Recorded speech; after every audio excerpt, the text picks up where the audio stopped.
was all alone.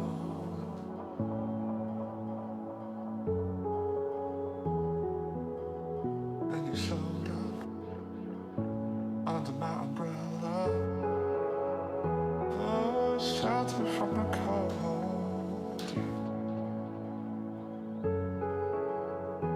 Where do we go from here? Where do we go from here?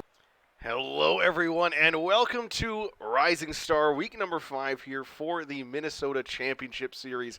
Frank Cabbage alongside Civ, or also known as Dr. Civ. How you doing tonight? Oh, it's exciting. Back for another week, my second week here at Rising Star, and we are starting out with a banger, the Maulers versus the undefeated Rhythm. It's going to be an exciting start to an exciting night. Yeah, it's a team that, it's the team to beat this season right now in the Rochester Rhythm, with them being 4-0 and being such a dominant roster. That's going to be the team to watch out for. Bloomington Maulers 3-1. They're right behind in that pack of the 2 through 5 spot. They have a strong roster as well of Jax, CTN, and Paydirt. They're trying to make something happen here tonight. Would love to be the first team to take a victory off of the Rhythm. I guess the players are ready to go. I want to hear a prediction from you, and we'll get right into it. Well, my prediction is obviously has to be Rhythm. I mean, not only do they have the most demos for any team and the least amount of self demos, that's going to mean that the rotations are going to be nice, clean, concise. They also have the highest starter salary ranking in MMR and overall ranking. Not only that, but Joe Bro is going to have the most shots and goals per game this season. Overall, it's a very dominant team. But it looks like Cat is going to sub in for CT tonight for the Maulers. So throwing up a little different rhythm. He is the lowest rank on the team, but let's see if that will give them a little bit of advantage. But overall, my vote's got to be to the Rochester Rhythm. Yeah, and you can't fault you for taking that decision because it is such a strong roster. Cat, I don't think I've seen him play so far this season, so it's my first time experiencing him as a player, and that'll be interesting to see how that ends up shaping up on this one. We'll get underway here. Paydirt, as you said, Jax, and then Cat on the side of the Maulers in blue, and Rochester Rhythm, AMR, Sunny, and Joe Burrow, as usual, in orange. And right now, it's going to be a quick goal, looks like, just like that for Jax, the Maulers, taking our prediction the other way. Looks like they're going to be the first one on the board. And it's going to be interesting. Can the Maulers actually hold their position and good rotation? They're coming off a win last week versus the Rangers, took it all the way to Game 5. Surely they're not going to want to go that far this time. But right now they are leading 1-0 in this best of 5. And we are quickly approaching the end of the season, already in week 5 of this 5th season of Minnesota Championship. And this has flown by. But right now, S-Babes trying to take off to the corner, but will be stopped by Paydirt. Paydirt has to give it up once more. And Cat cannot catch it, but Jax with the save. And now Cat, not a whole lot of boost. We'll pick up this 100 pad. Going to put it center, but will quickly be stopped by S-Babes. And now Paydirt coming up, but with 0 boost, all he can do is launch it down the other side of the field. Jax will be challenged. And now Cat has to try to beat out S-Babes, and he will. And now Joe Bro taking it out to the defense. Jax up to the air, and AMR will stop him. A lot of back and forth here early, and you see it already. AMR trying to get a demo on his rotation. That's going to be a big key, breaking up the opponent's rotation, just taking that 100 boost and demoing on your way out, giving your team a little bit easier. And off the post, Jax cannot sneak it in. The post saves them from being at a 2-goal deficit, the Rhythm, and they will take it back the other way. Lots of back and forth here, trying to tie it up. A nice shot there, but it's not going to be enough, and Cat will be the one to clear it out wide, but only as far as S-Babes. S-Babes, center to AMR. AMR cannot get to it. It's only going to be a center, and Cat again with the clear. Quite a couple clears from Cat early in this game as we're 2 minutes in, and off the crossbar, and it will finally be put in by Joe Bro. He puts in the first goal for his team, showing why he has the most goals. Yeah, and he's such a strong player. That's just kind of a clanger there. Actually, S-Babes should really get the credit with that one, but Joe Bro will take the goal there. You mentioned the demos as well. I've actually played with AMR on a MNCS team in the past, and a big thing he focused on there was trying to disrupt play and go for those demos. So it's his play style through and through. And so far this season, that combined with how strong his teammates are in the field and how good he has gotten in these past couple seasons as well, has just made them the dominant force. And, like you said, halfway through the season, you're both these teams in a good spot, but I know the Maulers would love to be the first team to take down this undefeated Rhythm side. Yeah, those demos, as long as you have good chemistry with your team, it can be an excellent way to break up the opponent's rhythm. The last thing you want, though, is going for those demos and you are supposed to be rotating back. But if you can get some exit demos and exit boost steals and throw off your opponent's rotations while maintaining your own, that can be a big factor. And it looks like they might just be giving away. Paydirt tries to put on target, but it's just a little bit wide, a little bit sleeper there by Rhythm. Not expecting Paydirt to be on that rotation. Now Paydirt's going to put it over to Jax. Jax has to be challenged by AMR, but it will be stopped in the end. Not a whole lot he can do about it. And now Jax cannot catch this one. They'll leave for Cat. Cat going up. Will be challenged, bam, by S-Babes, stopping that ball from being a very dangerous position. Now Jax will be challenged by AMR. AMR gets the better of him. And now Paydirt all alone with not a whole lot of boost. He will get that 100, but nice shot there, and Cat has to save it as the demo came out on their third. He was alone. I'm not sure if he actually knew about it, though. Now AMR going to try to put this in the middle again, and Cat holding down the defense. I'm loving this rotation here by Maulers early. They understand that demos and boost starve is going to be a big part of Rhythm's game, and really, they're adapting very well to it. Yeah, and I've been impressed by Cat as well. I did not know what to expect from him being the lowest rated player on this team, and actually only listed as a Champ 3, which of course not really low, but his teammates are all Grand Champ 1, and then Jack and CTN, who are usually the other two starters, they're both Grand Champ 2, so it's he's a little bit of a lower player, but tonight has not looked that way, has fit in perfectly here. And the Maulers find themselves in a good spot, 1-1. That's not a bad spot to find yourself here. Next goal might be the game winner. Yeah, we're in the last minute. Not golden goal, but silver goal, surely. Jax is going to follow up after Cat. And yeah, Cat not only being a substitution on their roster, and I'm not sure this is first week play. He certainly didn't play last week, but being listed as a substitute and a rookie here in Minnesota Championship Series, it was very questionable how he was going to play. As Jax goes for the demo, giving the Rhythm a taste of their own medicine, but he's really showing up here in his first Minnesota Championship Series here in week 5 of season 5, and as long as they can keep this, as hopefully this isn't just a flash in the pan, and he maintains this rhythm, for a lack of a better pun there, looking really good, and the rotations looking really clean. Jax tries to put this down. We are now into the countdown territory as we approach 10 seconds. The next goal surely will be the game decider. Will we see overtime in this first game of this best of 5? Neither team, I don't think, wants to go to overtime. As we saw the Rhythm score their one and only goal on kickoff. They might just have another kickoff here, but no, Maulers tries to keep it up. B saves, put it onto the sidewall, and finally it will go to the ground, and now we will have our first overtime of the week. And Paydirt getting a heavy win on this challenge, and Joe Bro has to put it to the outside. Jax puts it down low, but S-Babes will be there to clear it out. Jax has to rotate out, not having the boost to challenge with it. AMR puts it up to the corner wall. It's going to bounce up the corner wall, but it will be stopped by Paydirt. Paydirt not wanting to go that far. And AMR, you see there the demo, and that is thrown off the rotation. Paydirt has to challenge. He probably wasn't ready for it, and now Jax finally back on the field, but no boost to his name. Has to challenge up, now taking an unoptimal route to get boost. Cat all alone here. S-Babes couldn't quite put it on target. And a lot of commotion happening now on the blue third of the field. This one's going to go on target, but not as far as Paydirt is there to save it. Another one put on target, and Cat with the save.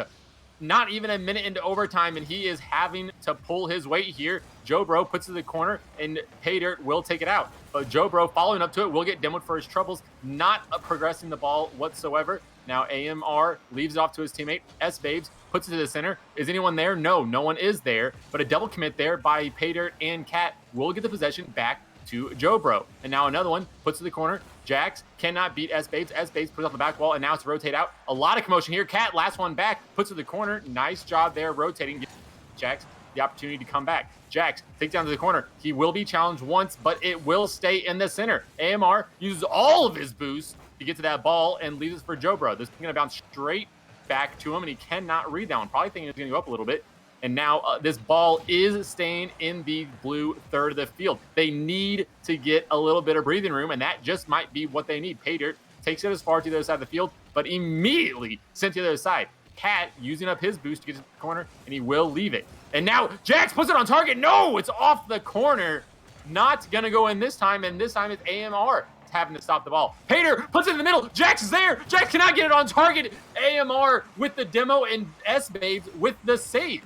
Now Pater has to clear it again, but Jobro puts it up high. We'll get a touch on it off the crossbar again. AMR's there, but it will be stopped. What a save there by Jax. Jax having to put on the turbo just to get up high enough for that ball off it went to the crossbar, not once, but twice. And now we are almost at halftime in overtime. This is never going to end.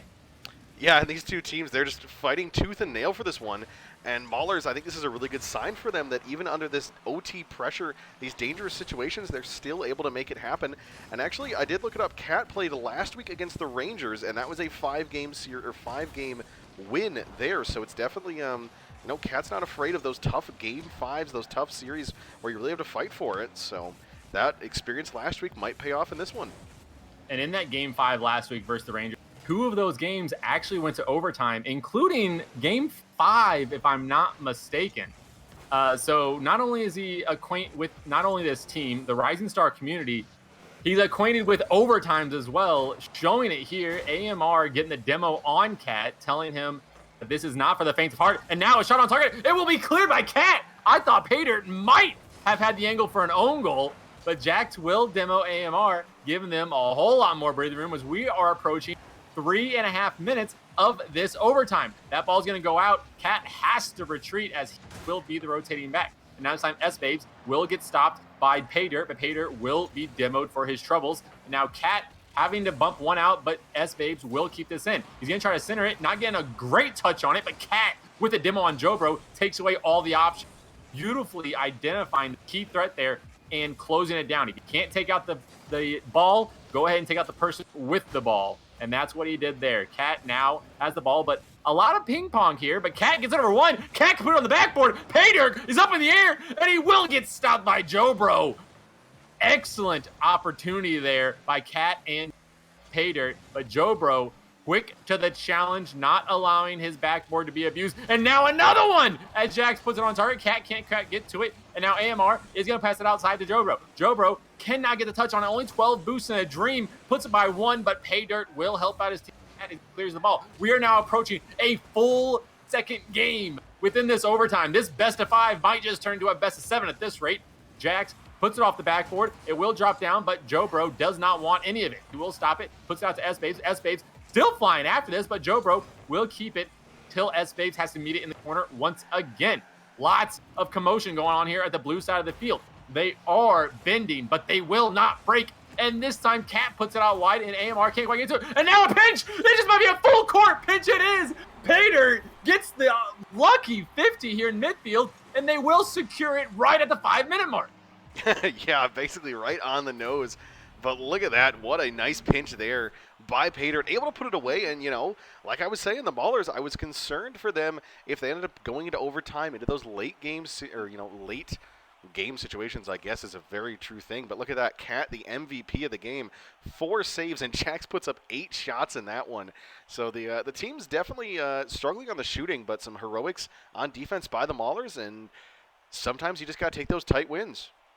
Yeah, you can really see what Cat's role here is for this team. I'm not sure if it was a intended role or not, but he's fitting into it. The defender of the team, quite impressive when you have 0 goals, 0 assists, and you're still the MVP of your team. But 4 saves will do it for you. But Jax with 8 shots on net.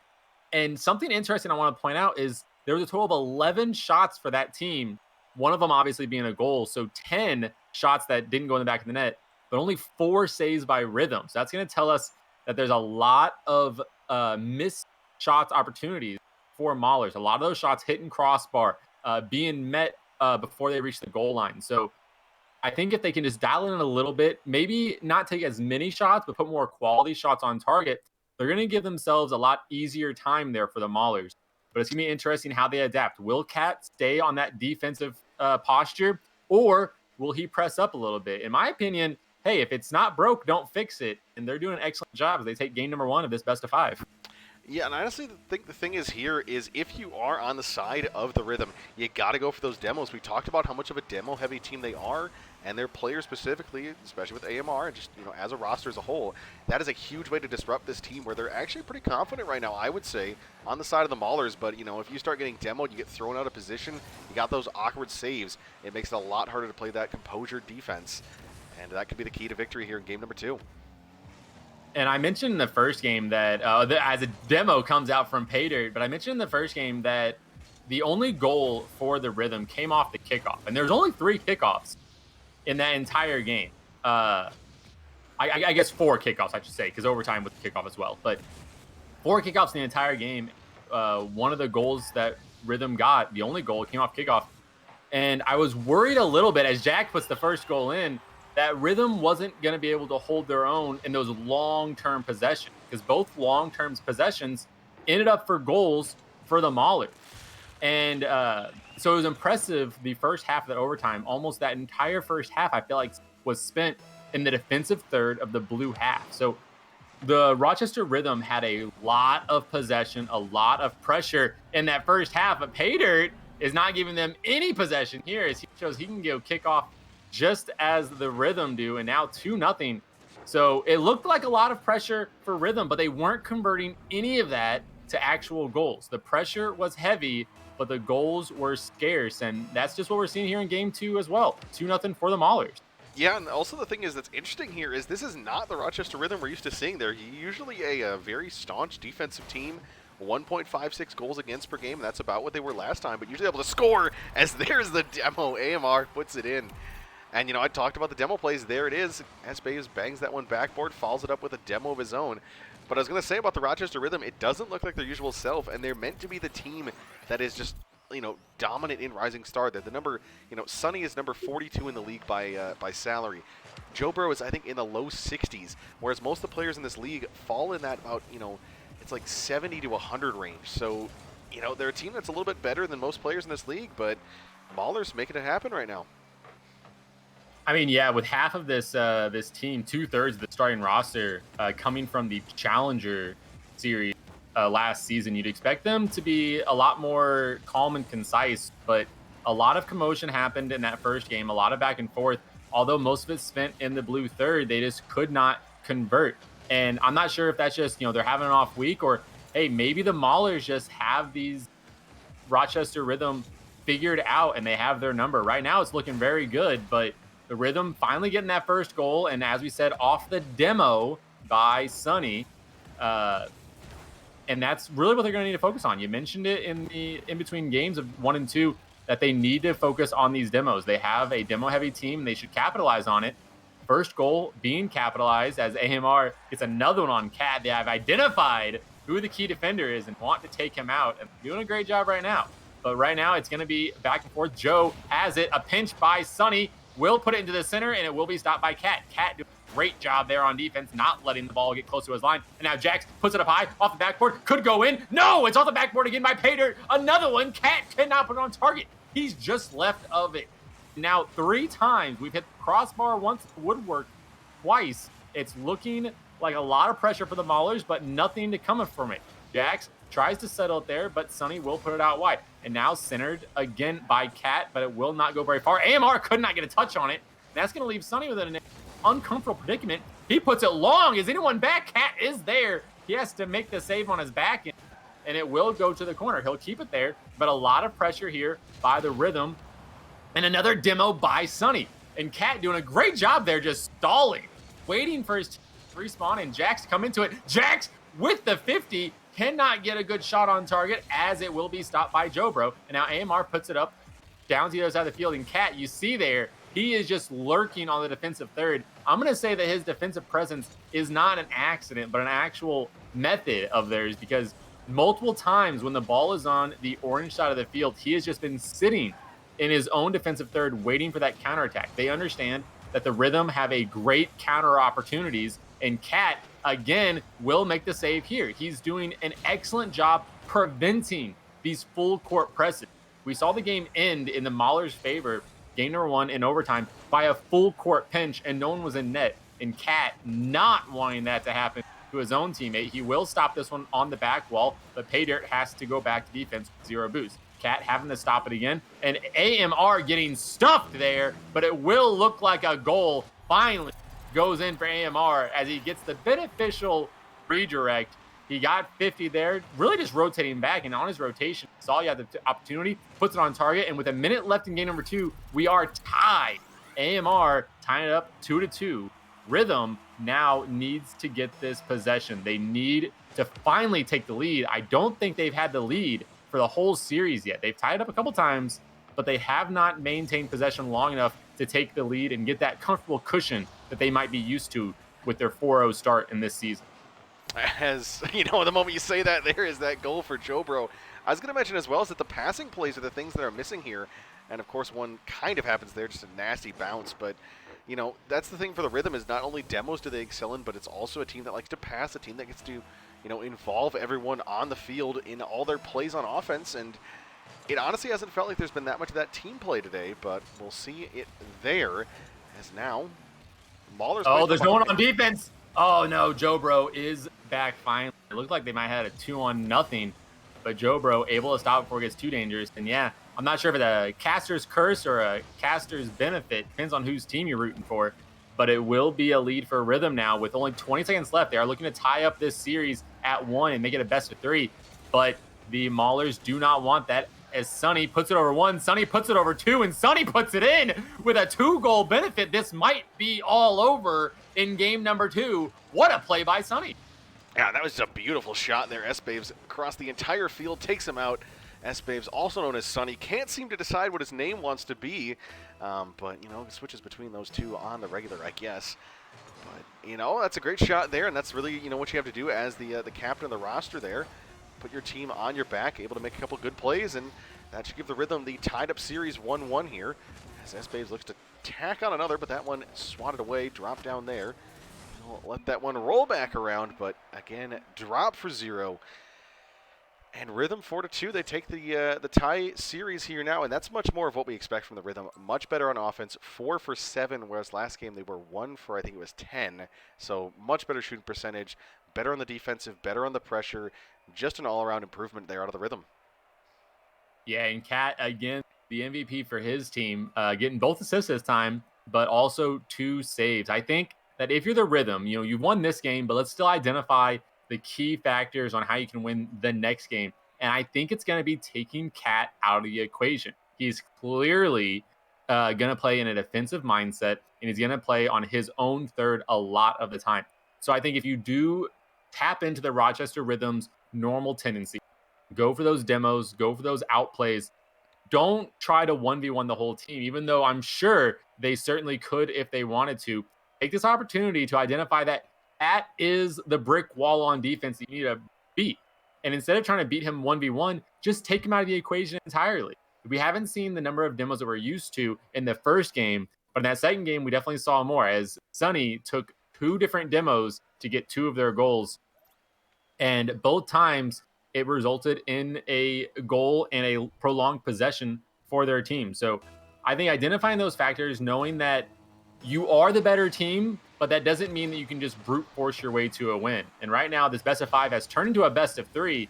This next game might be the deciding factor, as it will give a 2-game benefit to the victors of this game. Double match point for the victors. Both teams are really going to want this one, as you don't want to have to be forced to win 2 in a row. And right now, it will be the first shot by AMR, but Jax will clear it. Cat now will be stopped by Jobro. Jobro, not enough boost, and Gravity's going to fight him, so he has to put it on target. He does, but Jax will stop it. Jax and Paydirt both there. Paydirt has to defer as he has 0 boost, and Jack will be stopped. Jobro leading for his teammate, but it's going to be awkward here. Jobro has to save the shot by Cat. He deferred to his teammate, and I think both of them took a bit out of their line of sight there. And Cat had a free shot, but no power behind it. Means it's going to be an easy save for the opposition. And now Cat, another time, will have this to the corner, but AMR is going to want to stop him, but he will get demoed for his efforts. Cat's going to rotate back as Paydirt tries to stop it, but Sunny will be the winner of that aggression. And now another demo by Sunny. Sunny is the demo master, and look at that. Sunny demos, Joe scores. It is just 1, 2, 3. That's just how they drew it up. Yeah, and it was kind of weird too because I thought, oh, Jax got faked there. That's what happened. I was wondering because it looked like he was in a good spot. Pater just wasn't ready to recover from that one. Thought Jax would win that 50, and that's a great play there by the Rhythm. That's the composure we like to see. That's more of their style, and they've got the lead now. And like we mentioned, I think this is the first time they've started a game with a lead, so that's something they're definitely going to like. And now Maulers, we've seen you win a 5-game series. That might be on the docket here, unless you can give us something to cheer about in game number 3. Yeah, Rhythm not acquainted to 5-game series nearly as much as the Maulers were, winning last week 3-1 versus Victory. So they're definitely not going to want to go to a game 5, but we've seen in the overtime of game 1, they can hold their own. They can put the pressure on when they have it. But this one's going to be a shot by Sunny from the skies, 2-0 in favor of Rhythm. And what a shot by Sunny, going all the way up to the heavens to get to this one. Yeah, and you know, that's just speed right there. The sheer, I don't know, just race to the ball there, and Sunny wins it out, drops that top shelf. Great placement, great positioning, and just enough boost to put it away. Now another shot chance there. Pater saves that one, and 2-0 Rhythm. What do you got, Maulers? It's now, you know, nothing here, but you got to start making something happen. Might be a third one here as Sunny puts another demo, and you almost feel like every time Sunny demos someone, it's going to be a goal in the favor of Rhythm, and that's what it's been so far. AMR putting a third goal in, and once they started scoring one goal, it's been one after the other. 2 minutes into this game, we've already seen 3 goals, way above the average goals per minute that we've seen by any team in this league this season. But right now, the Maulers are certainly not out of it yet. They still have plenty of time. 3 minutes is more than enough, but Cat will have to make another save here. Not a difficult one, but it will put him in an awkward position as Jobro is headhunting. But Jax has an opportunity, puts it on target, but Jobro will stop it there. But Pater is there to stop it as Sunny had a double commit. And what a touch there by Jax.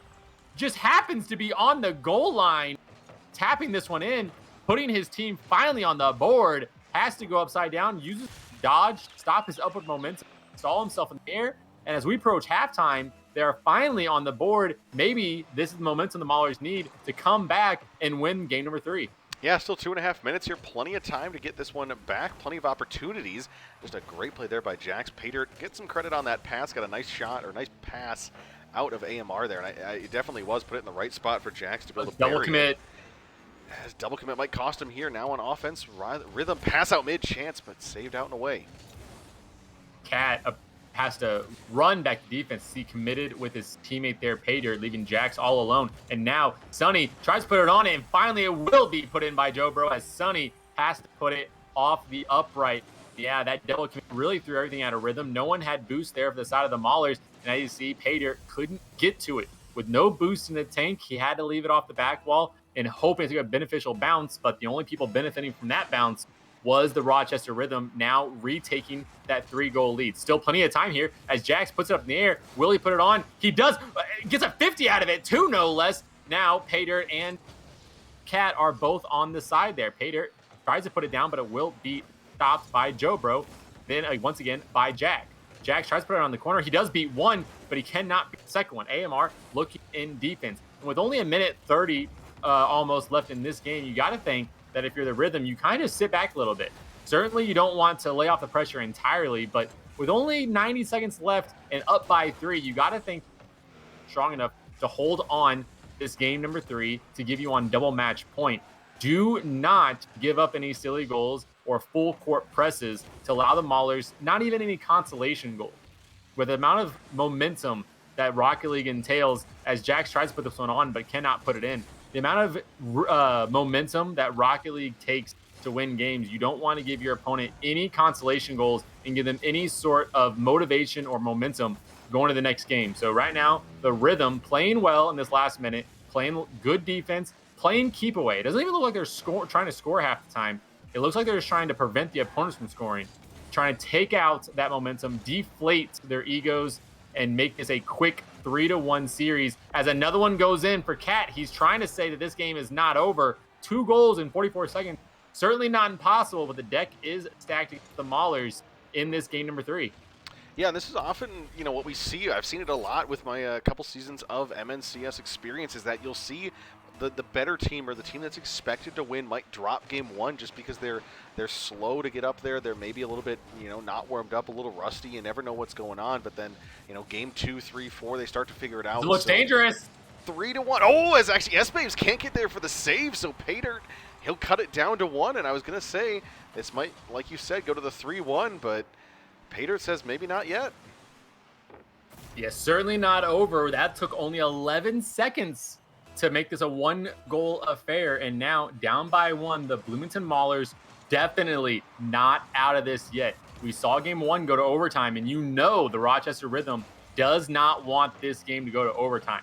They want to keep it here in regulation. They want to win now. And heck, maybe even get another goal to make this a nail in the coffin. It will not come yet, but now it will come as AMR puts another goal in the back of the net to give themselves a 2-goal cushion. And you got to think this is it for game number 3. They will be going into a 2-1 benefit going into game number 4, a double game match advantage for Rochester Rhythm. No way the Maulers can come back from.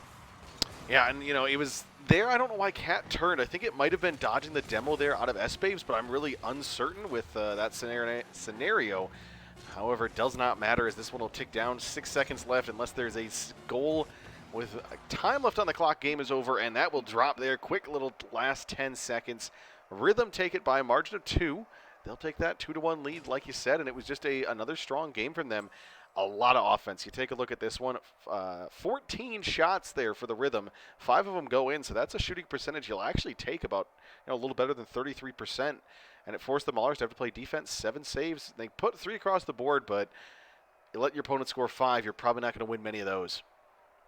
Yeah, 5 is just so much, especially in 3v3. Maybe in 1v1 or 2v2 or, maybe myself over in Rumble. 5 goals isn't a lot, but if you let 5 goals in standard mode, it's going to be tough to come back from that. But Bloomington Maulers certainly made a case for themselves. They brought that game back from being down 3-0. And then at one point it was 4-1, and they brought it back to a 1-goal advantage more than once in that game series. So really good looking from the Bloomington Maulers here in game number 3, but they will be on a double match point versus the Rochester Rhythm.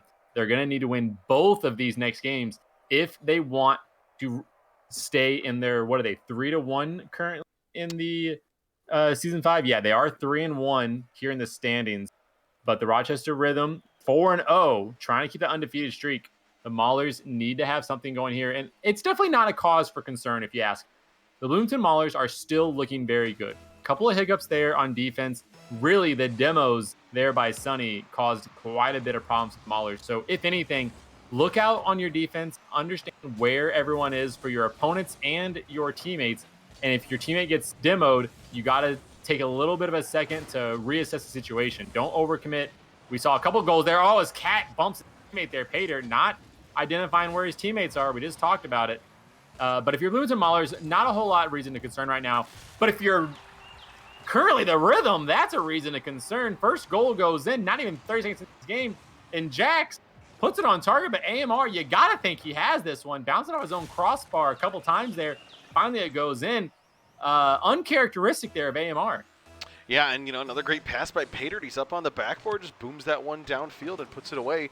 Thing I wanted to mention as well is in that last game, the Maulers 50% shooting, so absolutely stellar on the offensive side. It just wasn't the quantity they needed. So if they can continue that, put quality chances on net, make it dangerous, like we saw there with Jax, don't count them out of this series. It's only 2 games. It's nothing that bad. It's not a whole reverse sweep or anything.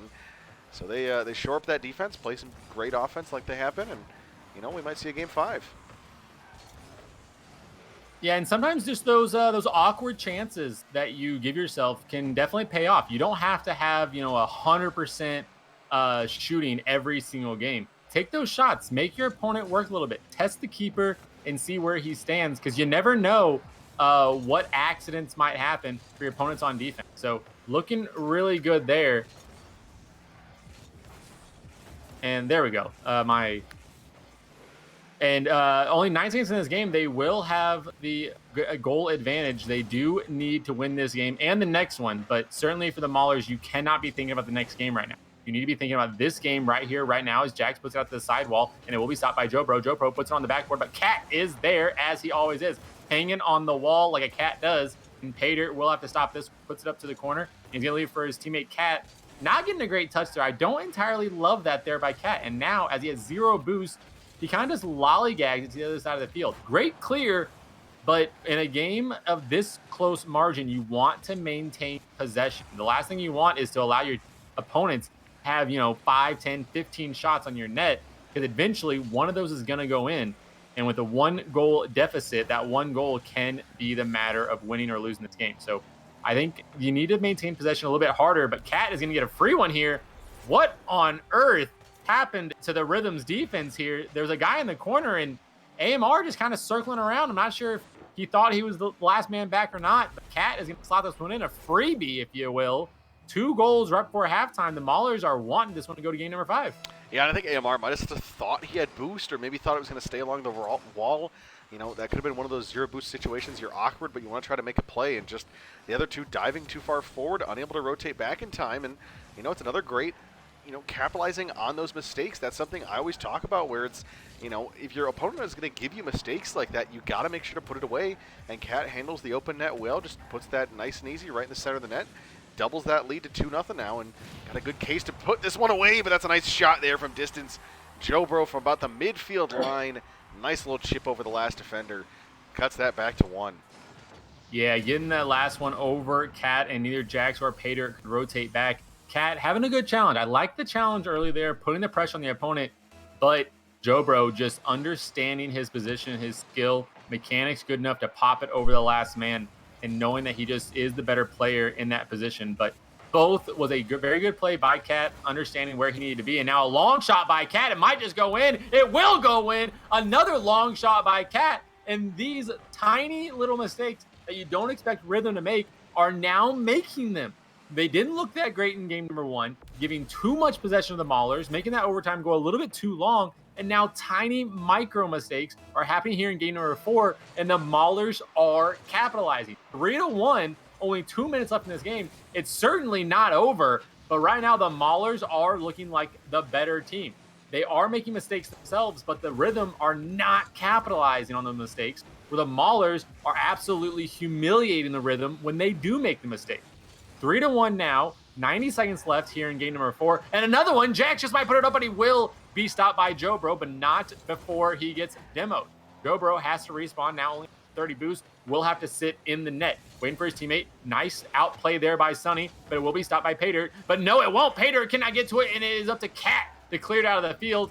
Now AMR puts up to the sidewall, has to go up again, but he will not beat Paydirt, so he went ahead and rotates back to defense as Paydirt now loses it out to Sunny. Sunny puts off the corner, but a nice read by Jax, understanding the physics of the corner, will get the outplay there. Now Jax has to rotate back. This one's going to drop straight down. Cat can't get to it. Cat is in an awkward position. No momentum. You hate to see it there, but it will finally be cleared. Again, another mistake there by the Maulers on defense, but the Rhythm cannot capitalize on the mistakes, and that has been the difference here in game number 4.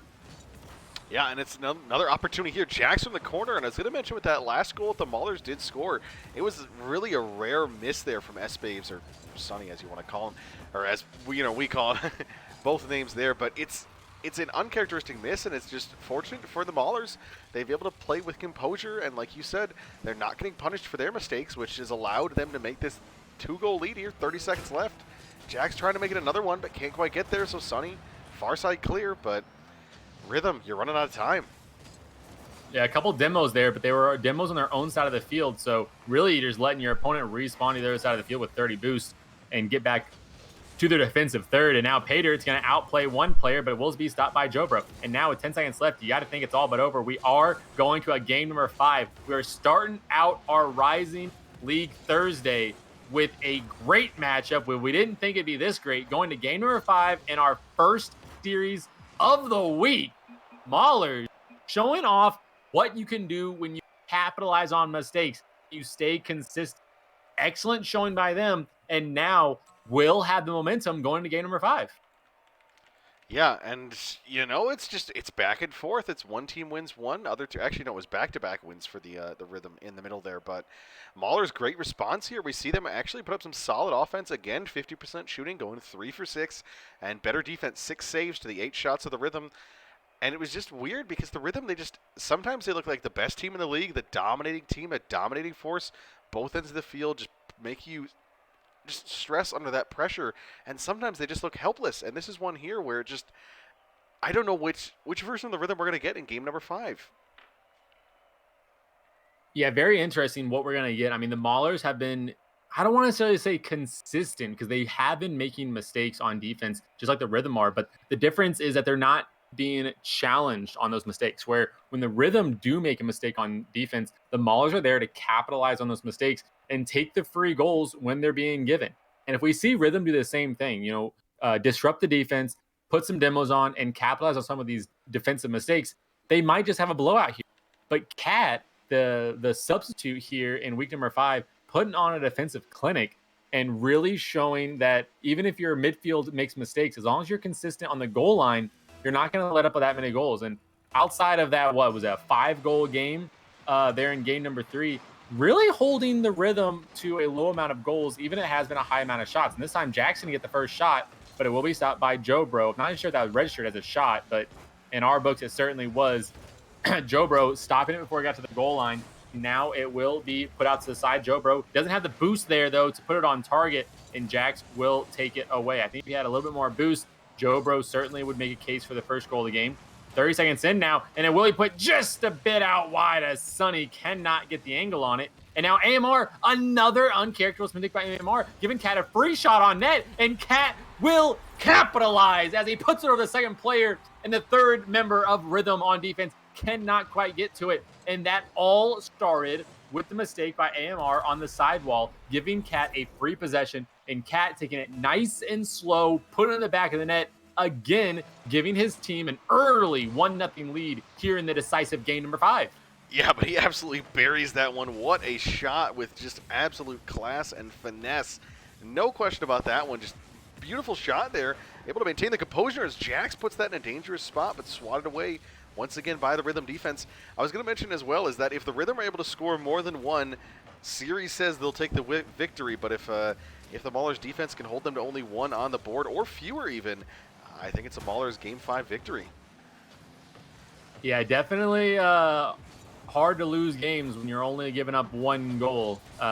So far, the Maulers have not, well, neither team has been shut out, but the Maulers have not been held to 1 goal yet. And there, a nice save by Cat. He will try to take it out to the sidewall again. Jobro pressing a little bit too far forward, has to leave it for his teammate AMR. And Paydirt cannot quite get to it, leaving his teammate Jax alone. And now a full court press will have to be stopped by Jobro, but Cat has come off the sidewall. He'll put it to the center, not having enough boost to actually take possession for the air dribble. And Cat now has to retreat as he has 0 boost. Love that he takes the exit boost there, and Paydirt challenging the midfield. Now Cat has a shot on net. He will take it again. Cat is capitalizing. He made a defensive clinic the first half of the series, and now he is playing offense here in game number 5. And what a show is he putting on.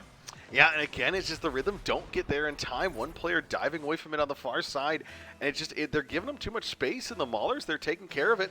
Nice pass there out mid. Cat finds it, just clangs that one home. And the Rhythm, I think it might be a little bit of a little bit of underestimation here on what the Maulers could serve, because, I really wasn't sure what to expect from Cat, but he's playing like he's a starter. He's playing like he deserves a starter spot, and no question about it, tonight, Maulers are looking pretty dangerous.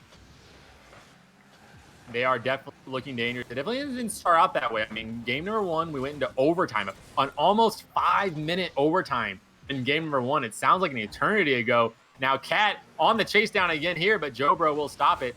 But only a 1-1 game going into a 5-minute overtime there in game number 1. And since then, we have seen a 4-2, 5-3, and a 3-1.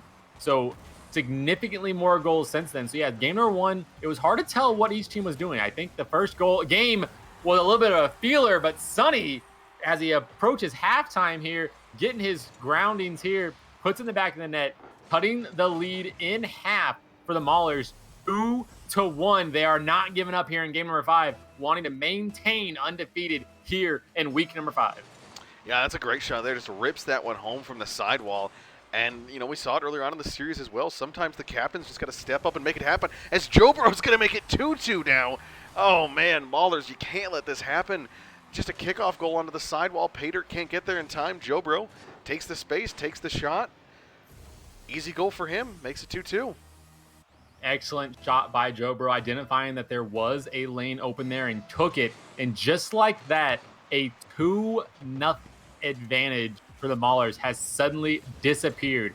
We are all tied up. You might as well make it 0-0 of game number 1 because these teams are deadlocked here with 2 minutes left. This is going to be a nail biter all the way to the finish. Paydirt cannot quite get to his teammate Jack's pass, and now Jax will put it center for Cat, but Cat can't quite catch to it. He will be eaten out by Sunny, and now Sunny, the 2v1 there. Oh, and no, they can't quite get it as Paydirt was bumped out of the way, but I think Sunny and Jobro there were in a bit of a cross mind. They didn't know what to do there, and Maulers scrape away with the skin of their teeth there. They definitely should be down by 1, but that's another example of the Rhythm not capitalizing on the mistakes of the Maulers. The Maulers were dead to rights. They had the open net, a 2v1 advantage in their defensive box, and they could not capitalize. And just like that, it's going to stay a 2-2 game here. Approaching 1 minute left, Cat puts it on target, will be stopped by AMR. AMR gets it to Jobro. Jobro puts it on the corner. He's going to want to get one more time and will be stopped, cannot quite get it. And now Sunny trying to put it back in the corner. He gets stopped by Cat. He went for the target. I think the sidewall was a little bit better option with a passing play. But now Jax puts it downfield. Paydirt there trying to disrupt the defense. And another mistake by Rhythm. The defense is falling apart for Rhythm. And once again, the lead goes back to the Maulers. 3-2, minute left. The defense, where has it gone for the Rhythm? Yeah, and it's another one, like you're saying, just it's uncharacteristic misses, and it's, if you want to win, you can't let those mistakes happen, as Paydirt might have a chance to make another one here. Puts that one in. AMR's going to own goal it there. Can't blame him too much for that one, but Rhythm, oh my goodness, you're just shooting yourself in the foot left, right, and center here. And this might be GG's for them. They might be done and gone in the series, and I really think this one's just one where they got to blame themselves. AMR with the own goal, and like you said, it's hard to blame them. Surely Cat was there to tap that one in if AMR didn't, but just like that, the 2-goal advantage has been reobtained by the Maulers, and now Jobro has to get challenged there by Jax. Can't quite get to it, and now AMR is last. He has to put it on the outside, fearing the 3-man advantage coming right at him. Jobro puts it down for Sunny, but Sunny can't get to it, so he's going to go for head hunting, and Cat has to revert around, and it will be a double commit by Jax and Paydirt, but it does pay off. Jax puts it to the center, and Sunny can't quite get to it. He will have to clear it, and now Jobro will get 50 there by Paydirt in the midfield, but AMR puts it down to the center. Is he going to go in? It will go in. And as we approach this 10-second countdown clock, it is a 1-goal game. We said it'd be a nail biter, and a nail biter it is. AMR redeeming himself on that own goal, puts it down the middle. Cat can't quite get to it. I think him and Jack both went for the boost, and neither one of them got to it. It didn't spawn fast enough. And now 10 seconds left. 1 goal in it. This is going to be a quick win there by Rhythm. Rhythm puts on the backboard. AMR can get to it. Jobro stops it. Sunny, 1 goal, 1 second, and it will not be enough. It looks like it's a 2-goal advantage, but really all men forward on 0 seconds. You cannot blame them, but it will be the Maulers going up in week 5 of the Minnesota Championship Series, 4-1 on the season, giving Rochester Rhythm their first loss of the season. They will drop to 4-1, and what a series to start out the night. 3-2, Bloomington Maulers take down the Rochester Rhythm. Yeah, and I mean, you take a look at that last game there, too. The good news is for the Maulers here, they're now the #1 team in the league. Literally #1 in the scoreboard and in the standings. And look at that team effort here in game number 5. Everyone scores a goal. Everyone has an assist. Everyone has multiple saves. I mean, what more can you ask for out of the Rhythm here? That's perfection in a game number 5 situation. Cat, another MVP. So top of the team for, 3 or 4 of the games throughout this series. Yeah, even on the losing side, Cat was up there, all saves, this time getting 2 of the 5 goals, and really 2 of the 4 goals. We won't necessarily count that one against the Rhythm too hard, although it will go on the stat sheet. Bloomington Maulers taking down the undefeated Rochester Rhythm 3-2, and what a showcase by them. Yeah, an all-around great effort. Everyone on the Bloomington Maulers having a hand in this one. They will take the first series of the night. But next up, we have Atlantis versus the Lumberjacks. Both of these teams coming in wanting to make a statement, both having a loss last Atlas losing 3-1 to the Flyers, and the Lumberjack dropping 3-1 versus the Miracles. Both of these teams are going to be hungry as they sit in the bottom of the standing. Atlas in 10th place at 1-3, and Lumberjacks tied for last with Inferno at 0-4 on the season. So both of these teams are going to be hungry for a win this week. But really, both of these teams have a large opportunity to make it happen in series number 2 of Rising Star. Yeah, it's going to be a short break here. We got those next game ready to go, so we'll quick send it to break. We'll be right back with game number 2 of the evening. As you just said, Atlas and Lumberjacks.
targets.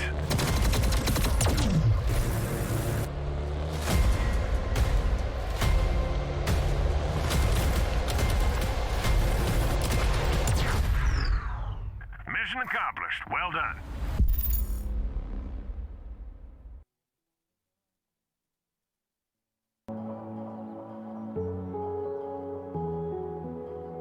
And you showed up under my umbrella,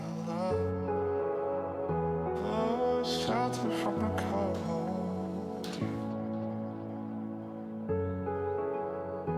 Where do we go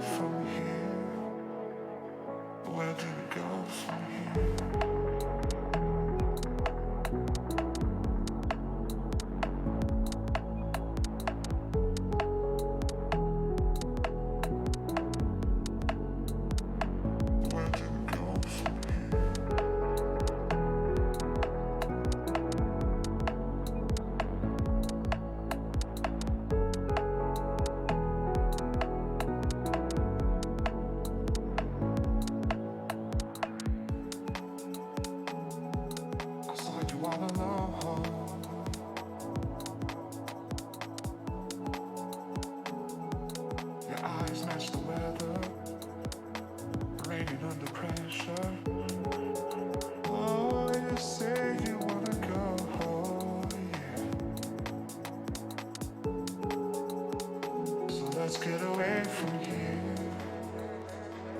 Let's get away from here.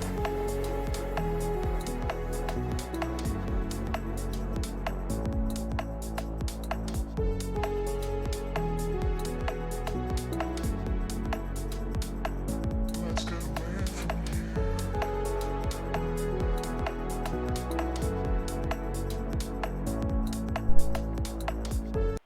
Hello, everyone, and welcome back to MNCS week number 5 here. Rising Star, of course, on a Thursday night. Game number 2 here. Freight Cabbage alongside Dr. Civ as we get ready for the Atlas versus the Lumberjacks here. Taking a look at this one, you gave us a little preview there. Two teams struggling, both near the bottom of the league. But you know, what are you looking forward to coming into this series? Really looking forward to some redemption here. Both these teams surely got to be on a low note, losing last week 3-1 respectively, and both being in the bottom 3 of the season this week. So what I'm looking for from these teams is a little bit of redemption, a little bit of motivation, some sort of gears turning, and get them back into the swing of things. Just one series win can bump either one of these teams all the way up to potentially 6th place, depending on how other games go this week. So I want to see some motivation and some drive and power and get them bumped up into the week. Both these teams, Miracles, are going to have to face the Atlas next week, which is going to be a hard win. But if you're Lumberjacks, I know you're sitting at 0-4, but on the bright side, next week, you have the Inferno, which is also 0-4. So a win this week can really give you some motivation going into next week. Getting those 2 wins, like I said, 2 wins is what separates last place from 6th place. So half of the season, or half of the standings are up for grabs here. So I want to see a little bit of that. But as far as for individual play, we see a lot of assists by both of these teams. 74% for the Lumberjacks, 79% for Atlas. I want to see these passing plays. I want to see some consistent goal pressure and a little bit of possession play. I don't want to see this back and forth midfield ping pong action. I want to see that possession and that passing play to quell some of these nerves they might have coming into what is ultimately a losing week.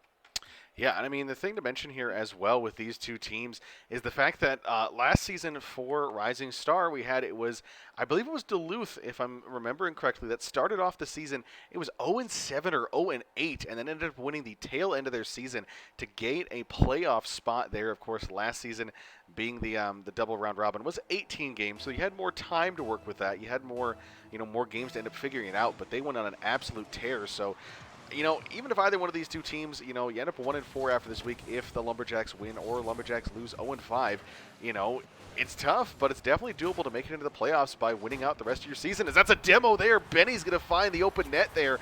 Great play by Lareskis to open up that shooting lane, along with the pass there. Yeah, nice passing from the corner wall, but taking out the demo, those are the team plays I want to see. Not only having a nice passing play to set your teammate up, but then taking out the defense to make it even easier. Escorting your teammate down the field, making it easy as can be. And now Lareskis trying to put it up again on the back wall, but it will be stopped by Bruh. Bruh cannot get past Benny. Benny tries to put it in center. No, I want to see a pass there, but was stopped by B squared. And now Ryatokul is going to be stopped there at the corner side. Now a long clear side here. Benny will get back in time. Easy as you do it. Will take it to the sidewall, and Gregor cannot get a touch on it. And now it will be stopped again. Ryatokul goes up. Benny on the back wall, trying to get back for it. Nothing he's going to do on the back wall of the opponent's side of the field. Will have to turn back. Now Lareskis cannot get it as he is a 2-man stop, but a shot on target there will go in the back of the net. Ryatokul puts up another one, 2-0.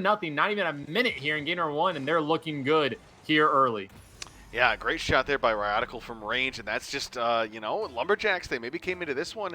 You never know how much prep these teams do between weeks as well. Excuse me, that's not for the Lumberjacks, that's for the Atlas. What am I saying? But, you never know how much practice or how much scrims they do in between games, so that's something where a team, their record could be deceiving, and, we've seen it time and time again where teams that may be struggling a little bit are able to pull out wins, even if it's a team they shouldn't beat. And, Atlas, I think, are probably the favorites in this one, but regardless, it's a strong start to week number 5. Excuse me. Jeez. The time is flying by. It is already week 5 here in season 5, and there Gregor is going to put the demo out, and now no one home. Ryo, I struggle with this name. Ryotical. Is that how we say it? Ryotical. It's a goofy one, I know. I do not like this at all. He's making me look bad. But he is looking good on the field here as he already has 1 goal and the only save on the pitch right now. It's going to be put downfield. B squared can't get it very far. And now a demo there by Lareskis will, no, it cannot be, as McGregor does stop it there. B squared has the opportunity to put on the sidewall, but Lareskis will stop it, but only as far as 1 player. And the double demo, it does finally go in. I was worried there for a second, but Gregor pulling out that double demo there gives Bruh the wide opportunity, and now cutting the lead in half, 2-1, still in favor of Atlas, but a nice possession and play there by the Lumberjack. Yeah, it was just a great play there by the highest rated player, highest salaried player on this Lumberjack squad. As B squared shot from range now, Benny's going to save that one. And you know, the demos, that's the thing we talked about last series, where it's a good way to disrupt play, disrupt teams' defensive rotations, and it worked so far here. Both teams actually having a goal off of the demos, so we'll see if that continues here. As Bruh's going to pop that one up, B squared pass downfield, looking for Gregor, but that one's swatted away. Now on the backboard, Ryotical trying to win the 50 here, just taking it slow, lets it go down. Benny, he'll touch that one sidewall. There's a couple more opportunities here. That's going to be cleared away there by Atlas. They're going to try to clear that one downfield. B squared, good interception in the midfield. And it'll be one more chance here, but no, that one's going to go back still towards the Lumberjacks net. Shot there. That was top shelf. Great play there by Lareskis, and a great pass off the sidewall. Ryotical, well done on that one. Ryotical faking 1 player from the Lumberjacks out on the sidewall and then popping it over a second one, leaving Lareskis to beat the 3rd man. And what a shot just below the crossbar, retaining that 2-goal advantage they once had. And really, you always want that cushion there in Rocket League. And now B squared almost come off the sidewall, had a good opportunity, but it was finally stopped. The 50 went in favor of Atlas. And now Ryotical takes it past 1. He does beat 1, leaving off for Benny. Benny puts up the sidewall, and it will be right around another defender of the Lumberjack. They are having the passing plays of a lifetime here by Atlas. It is looking good, and that's what we talked about in the pregame. I want to see these passing plays, and boy, oh boy, are the Atlas bringing out the passing plays. Now, Bruh has to go on defense. Will this go in? Could it? No, it's off the sidewall. It could have been a 3-goal advantage for Atlas, but the post said not today. And now another one. Gregor tries to put it in, but he needs the help of B squared. B squared puts it in the back of the net, cutting the lead in half once again. It is a back and forth affair here in game number 1. Yeah, and the thing I was going to mention as well with the Mankato Atlas is they're a team that's actually done okay on offense. 2.6 goals per game. That's one of the top marks in the league, but it's just they're one of those teams where they score a lot, but they also concede a lot. 2.93 goals against per game, I believe, is worst or second worst. I think it actually is worst in the league, so it's the unfortunate scenario they find themselves in, and you know, if they can keep scoring on offense, I don't think it'll really matter how much they get scored on, but it's a dangerous slope, it's a dangerous style to play. As Benny has another chance there, but B squared gets a good 50 now. Bruh.com shot from range. That one's off the corner. Chance Ryotical, almost an own goal. Bruh can't get there. Now chance here, shot far side, and that's put away by B squared. Lumberjacks, just a little bit of confusion there, and Ryotical, a bad touch. Yeah, Ryotical, I think was almost fearing the own goal there. He did get it off his sidewall, and that's really all he could have done from his position there. He was on the near post rather than the far post, which of course you want to be in the game of soccer. And yeah, just not getting a great touch on it, allowing the Lumberjacks all the time in the world. And now Benny goes up the backboard, but he cannot get to it. He's ran out of boost, having to defer to his teammates. And now Ryotical has 2 men in the corner there. He will finally be stopped, but he takes 2 men out in the process. And now another one comes out, and what a demo there by Lareskis as Benny puts it in the back of the net. Another team play and another demo to put the Atlas back in the lead. 4-3, only 38 seconds left. This is anybody's game, but I'm loving the defensive demos there by Atlas. It is really paying off here. I think 3 of their 4 goals have come from demos. And if you're Lumberjacks, you need to start identifying those, because that's going to be a very big problem later in the series. But Gregor's going to get a free one here. We're tied up again. This is back and forth action. Gregor gets a free one here. Lareskis could not read off the wall, and we are tied up 4-4. What a high-scoring game. Lumberjacks only averaging 1.4 goals per game. Now with 4 here already, the question is, are they able to maintain this pressure, or is this going to be the flash in the pan for one?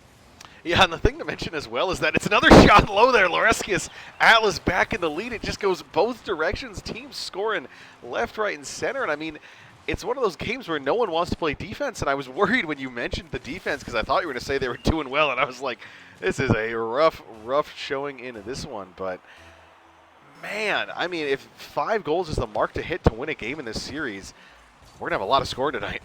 Another one!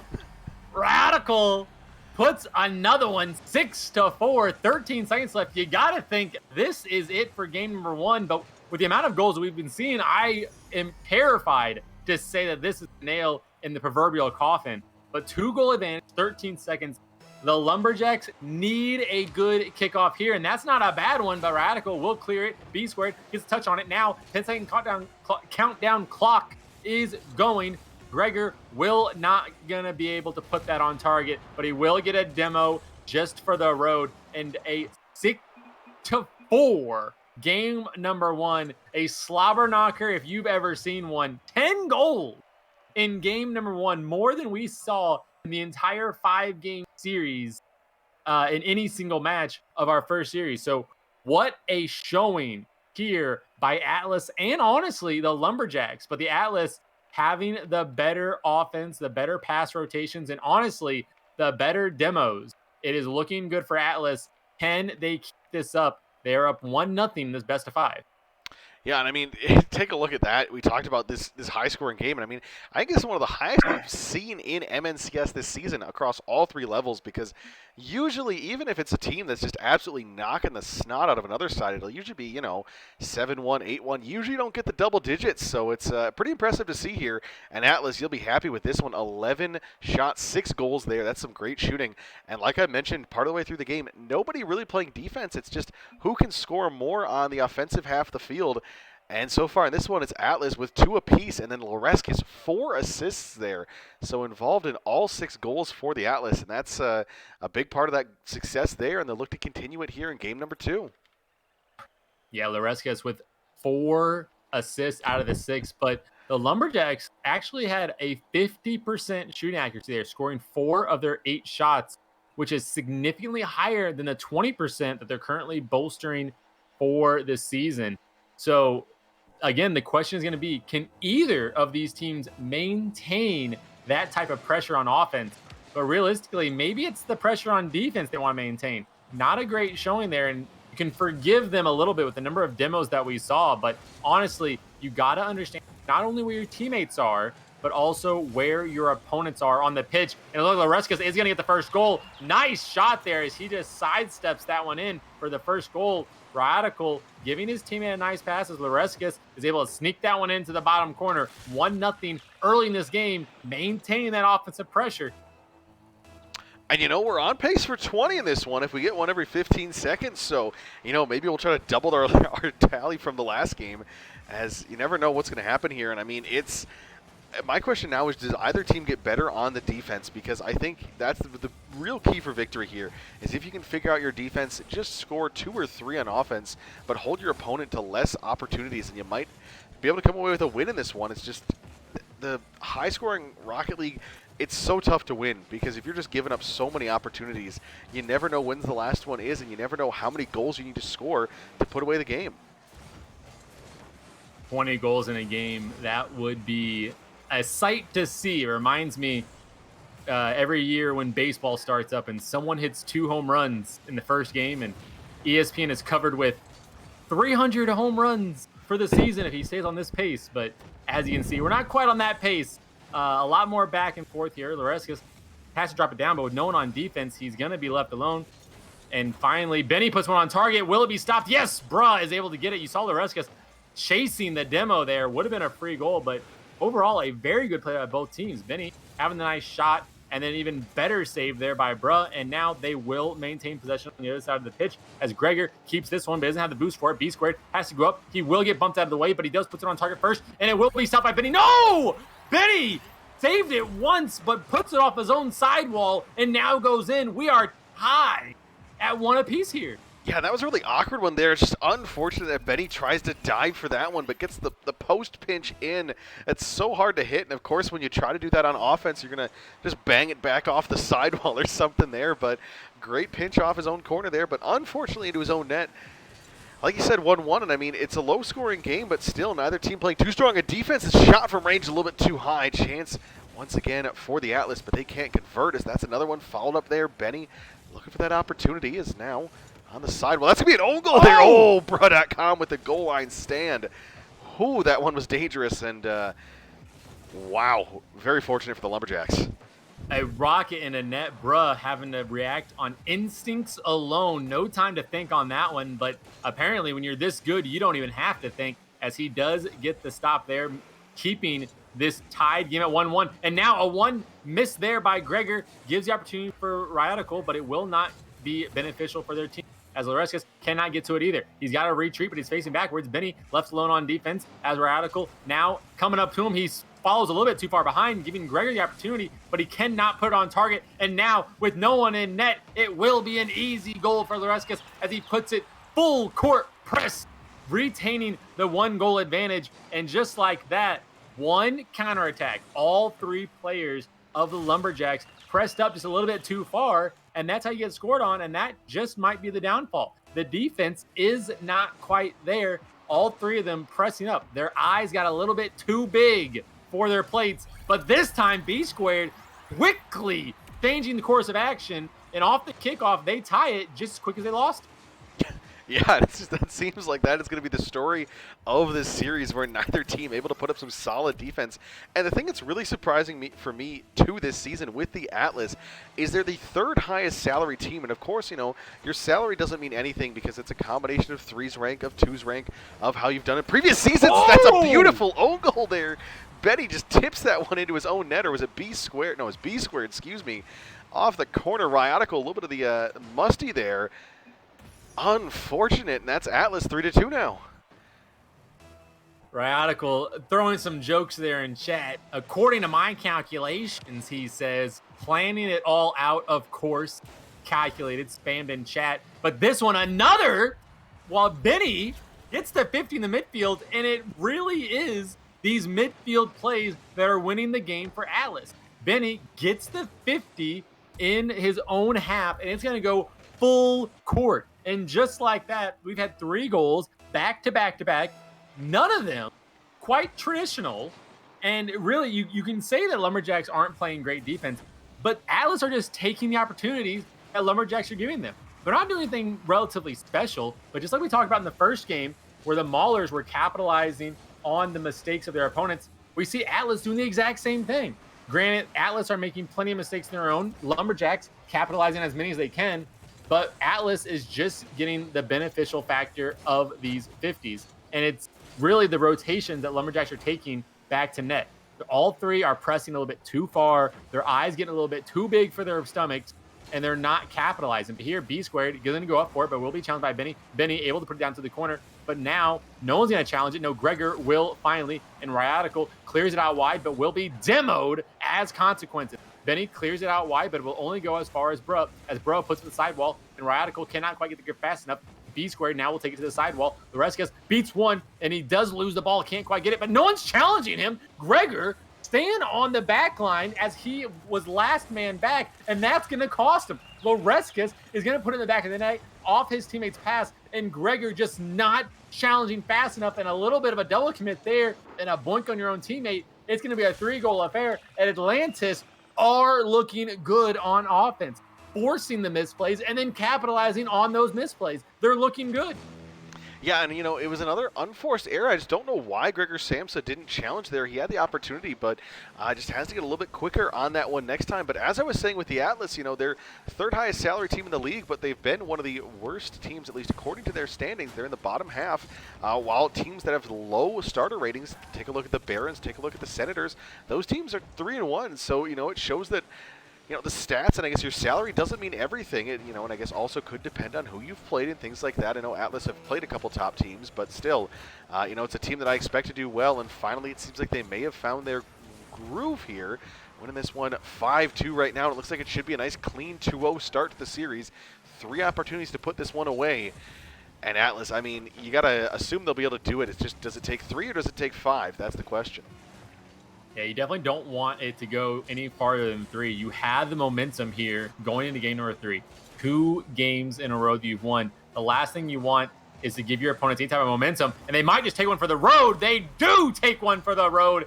That is going to be a big, big confidence boost going here into game number 3 as they attempt to sweep the Lumberjacks here in series number 2. They have all of the pressure, and all these mistakes they were making in game number 1 seem to have disappeared for Atlanta. They're playing much more possessive in the midfield, and it's hard to comment on their defense. We've seen them make 6 saves, but honestly, none of them were quite too challenging. A lot of slow rollers, a lot of aerial plays, but the big part that they have saved them are these midfield plays. They've been taking possession of the midfield. They've been challenging before it's gotten to their dangerous third. And even one of the goals for the Lumberjacks was that own goal there by Benny. So the midfield play is looking much better for Atlantis. And I think that's what's going to win them here in game number 3. But like you said, the question is, how many games will it take for them to clinch this out? But in my mind, it's going to be a win for Atlantis. So let's see if the Lumberjacks can get some steam rolling. If they win here in game number 1, you got to think the momentum is going to start to shift. And if this does go into game number 5, I mean, the Lumberjacks would have won 2 in a row right back into it. It's really anyone's game. Yeah, and I mean, take a look at this one as well. Radical, a trio of assists along with 2 goals. Lareskis the hat trick. It's a team effort there once again. Radical gets the MVP, but I mean, everyone involved heavily there on the side of the Atlas, and that's really, that's the key to victory. That's what we like to see. We've seen them struggle a little bit with 1 or 2 of their players just not showing up as much as they need, and it seems like they finally found their rhythm. Once again, 6 for 11 in shooting in that one. 8 shots to the Lumberjacks once again, but only 2 converted there. So I like the better defense. I like the solid offense. Once again, they're putting pressure onto the Lumberjacks. Can they continue it here? Put this one away in 3. I definitely think they'd like it. Other thing to mention as well is that, sweeps are very important because the number 1 tiebreaker is your game win percentage, or your game record, I believe is what it is. So, you got to make sure you win as many games as possible. Sweeps are so valuable, and especially when you've already lost a couple series early on in the season. Yeah, game differential is going to be a big tiebreaker when it comes down to the end of the season. And B Squared trying to put his teammates in a satisfactory position here. Gregor trying to get the exit demo there and throws off the rotation just a little bit, but it is not faltered by Atlas as Lareskis puts it downfield once and Loretical puts it downfield a second time. Both of them turn back a little bit. No one knows quite who's going to go for it, but this one should be, and it will be. Both of the teammates, Lareskis and Radical, they're on offense, and bruh just cannot handle 2 of them. And a minute into here, into game number 3, Atlas looking for the clean sweep as they go up 1-0 here in game number 3, wanting to maintain that clean sheet for tonight, which will be a big confidence boost next week going into Miracles, who do have the game differential on them in 3-1. Benny, not only 10 seconds after the first goal, puts another one in the back of the net, and really the offense is looking so good here by Atlas.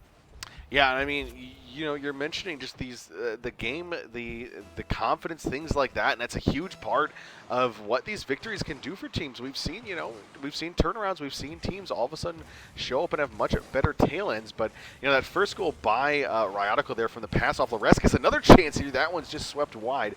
B Squared keeps that one out of his own net, keeps it at 2. But I was going to say, Lareskis just such a nice pass on that first one, touches it softly to the corner, great 50 there, and that's what puts that one away.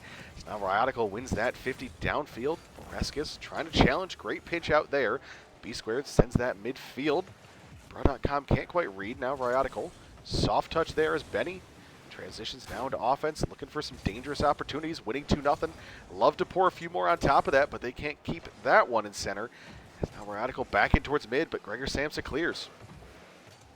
Yeah, lots of back and forth here, but it is all being maintained. And now maybe a quick counterattack here by Radical. I thought he got a touch on that. A ghost hit was not enough, but Lareskis there on defense to save them. They are not wanting to leave anything up to chance here. Maintaining the clean sheet here in game number 3 as Gregor puts it downfield. B Squared up in the air will be challenged by Lareskis, but Lareskis does get the better of the 50. puts it out wide, but Gregor's still here. Gregor puts it down to center, but cannot be touched by his teammate B Squared. Now, all 3 players of the Lumberjacks again on the blue side of the field. Luckily, they are able to get back as Radical cannot put on target fast enough. Varesquez, understanding that he was in a dangerous position, puts it to his own corner, but will be demoed by Gregor for his troubles. And now another Bra cannot get it past Radical as he will be stopped on the goal line.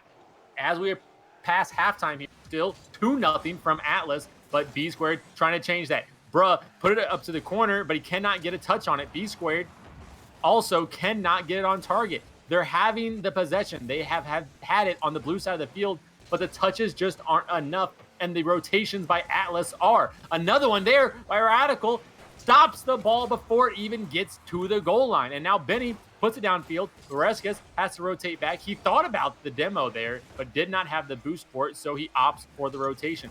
Now Radical puts it high up in the air, but no one's there to help him, so he has to go up himself. B Squared stops it though. Bruh is going to be 50 by Varesquez, and now Benny with it again. All 6 players are hanging out here on the orange side of the field, and unlike when Lumberjacks do that, Atlas seems to have possession the entire time. Not once has Atlas been counterattacked the way the Lumberjacks have, and another one with 93 seconds left here in game number 3, the Atlas are looking for a clean game here in this 3rd game of the sweep, and they are looking good. Another one in the back of the net, and so far the Lumberjacks have had absolutely no opportunities to change that. Another one goes off the crossbar. Even when they do get the shots, it's not looking that challenging. Radical stops it once again. Another time, it goes past the midfield, but no one's there to capitalize. Benny has to stop it here, but Varesquez is already in net. Absolutely no danger of being scored on. Another quick transition, but it will be stopped by Gregor. Gregor puts it to the corner, but Bruh can't quite catch to it. Now Benny puts up to his teammate, but cannot be stopped by B Squared. B Squared puts on the sidewall and over to the corner. No, it's not good enough. The angle was too tight for B Squared as he rushes back to defense because Radical is already on the counterattack. Puts off to the corner, and it's going to be centered, and it will be stopped by B Squared as Gregor puts up to the sidewall, but he cannot do a whole lot with it. All of the players on Lumberjacks are just being starved of boost. They're using their boost to get back to defense after the offensive pressure, and they just cannot get a footholding now. 30 seconds left, 3 goals in it. You got to think this is it. Atlas surely has the clean game in this 3rd game of the sweep, and it is looking very good. It started off rough for both teams, but Atlas has found their place here in the 3rd game, looking so good in what is ultimately a sweep, and all the demos in the world cannot save Lumberjacks as they will fall to 0-4 in this season, losing 5 consecutive series. And you got to think the clock is on for them. They need to change something if they want to make playoffs. And another one for the road. Atlas moves up to 2-3 in the season standings, and what a showing they had here in week number 5. Yeah, and I mean, it's just absolutely dominant here, and it was some better defense, there out of the Lumberjacks. Held the Atlas to 4. I mean, it was 2 for most of the game, but doesn't matter when you just get absolutely dominated on the offensive half of the field. It's just nothing you were trying was working. 3 saves for Radical is all that the Atlas needed. Besides that, you mentioned it, that they just cut off shots before they got dangerous and just cut off plays in the midfield. If you can't get shots, you don't really have to make those saves, but Radical, what a game there. 3 goals, 1 assist, 3 saves, and 4 shots in that one, as the Atlas complete that sweep. The other thing to mention with the Lumberjacks so far is on the season, they've made 1 roster change. There's been a lot of trades, a lot of transfers, a lot of free agent additions, things like that. But for the Lumberjacks, they've swapped out one of their subs. That's the only thing they've tried this season. And at some point here, I think you got to change out one of those starters. You got to grab somebody. There's a couple free agents who are open. But it'll be interesting to see what the GM Quack does. Maybe Captain B Squared talks with his boys, figures it out, and but Lumberjacks, you find yourself in a real tough spot here now. Yeah, dropping down 0-5 is not where you want to be, obviously. But that last game could not even get 1 goal in that game number 3. So they are going to drop to a total of 4-15 in their game record. So their win percentage is going to drop. What is that? Probably around 20% or so for the season. That is a dangerous place to be in. But without any match wins, your game percentage doesn't really matter a whole lot. But at the end of the day, it is going to be the Mankato Atlas is going to take down the Bemidji. You Northerners in your name. Can you please say these names? Yeah, for so it's me? Mankato Atlas and Bemidji Lumberjacks. I know they're a couple of tough ones, but These Northerners and their names. Yeah, and the thing to mention now too is our next matchup: Burnsville Inferno, St. Cloud Flyers. Inferno are the other team that has yet to find a win in Rising Star. If they lose here tonight, would have the matchup of the 0-5 team. So somebody's guaranteed a win next week. So that'll be interesting to watch there. Burnsville Inferno also made a trade earlier this week, so we'll have to watch that one. But stick around. We'll come right back. It should be pretty soon here. Be just about 5-10 minutes, and we'll get underway with Burnsville Inferno and the St. Cloud Flyers.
me wondering. Thought that I had figured it out. Nothing could get through to me, but this kind of chemistry has me wondering. When you're not around it, all goes black and white. How come I'm not seeing in color? Lost without you, I can't make it through the night. How come I'm not seeing in color? All units, stand by to engage enemy targets.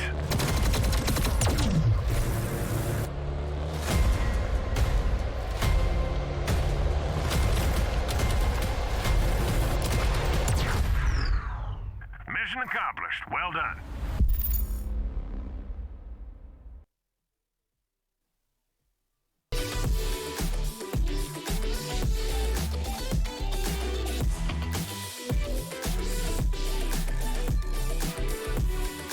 How come I'm not seeing in color? So far gone, I'm caught up, infatuated by our symmetry. It feels like before now, I was only half of me. Thought that I had figured it out, never felt it rationally, but this sense of urgency has me wondering. Thought that I had figured it out, nothing could get through to me, but this kind of chemistry has me wondering. Hello, everyone, and welcome back to MNCS week number 5 here. Rising Star action underway once again. Game number 3 here now. Burnsville Inferno and the St. Cloud Flyers. Freight Cabbage alongside Dr. Civ. What are you looking forward to in this game right here? The 0-4 Inferno versus the 2-2 Flyers. It's a lot of things, a lot of storylines, a lot of things to talk about, but what are you looking forward to in this one, Civ?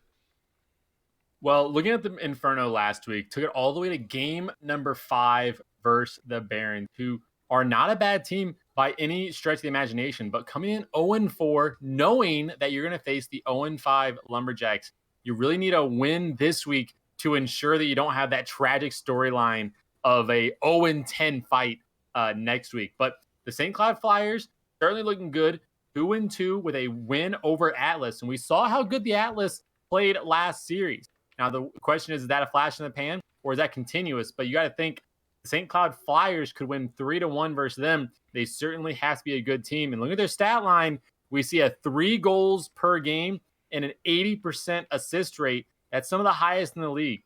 So if you're St. Cloud Flyers, you're going to be looking for these passing plays. The demos aren't super high compared to other teams.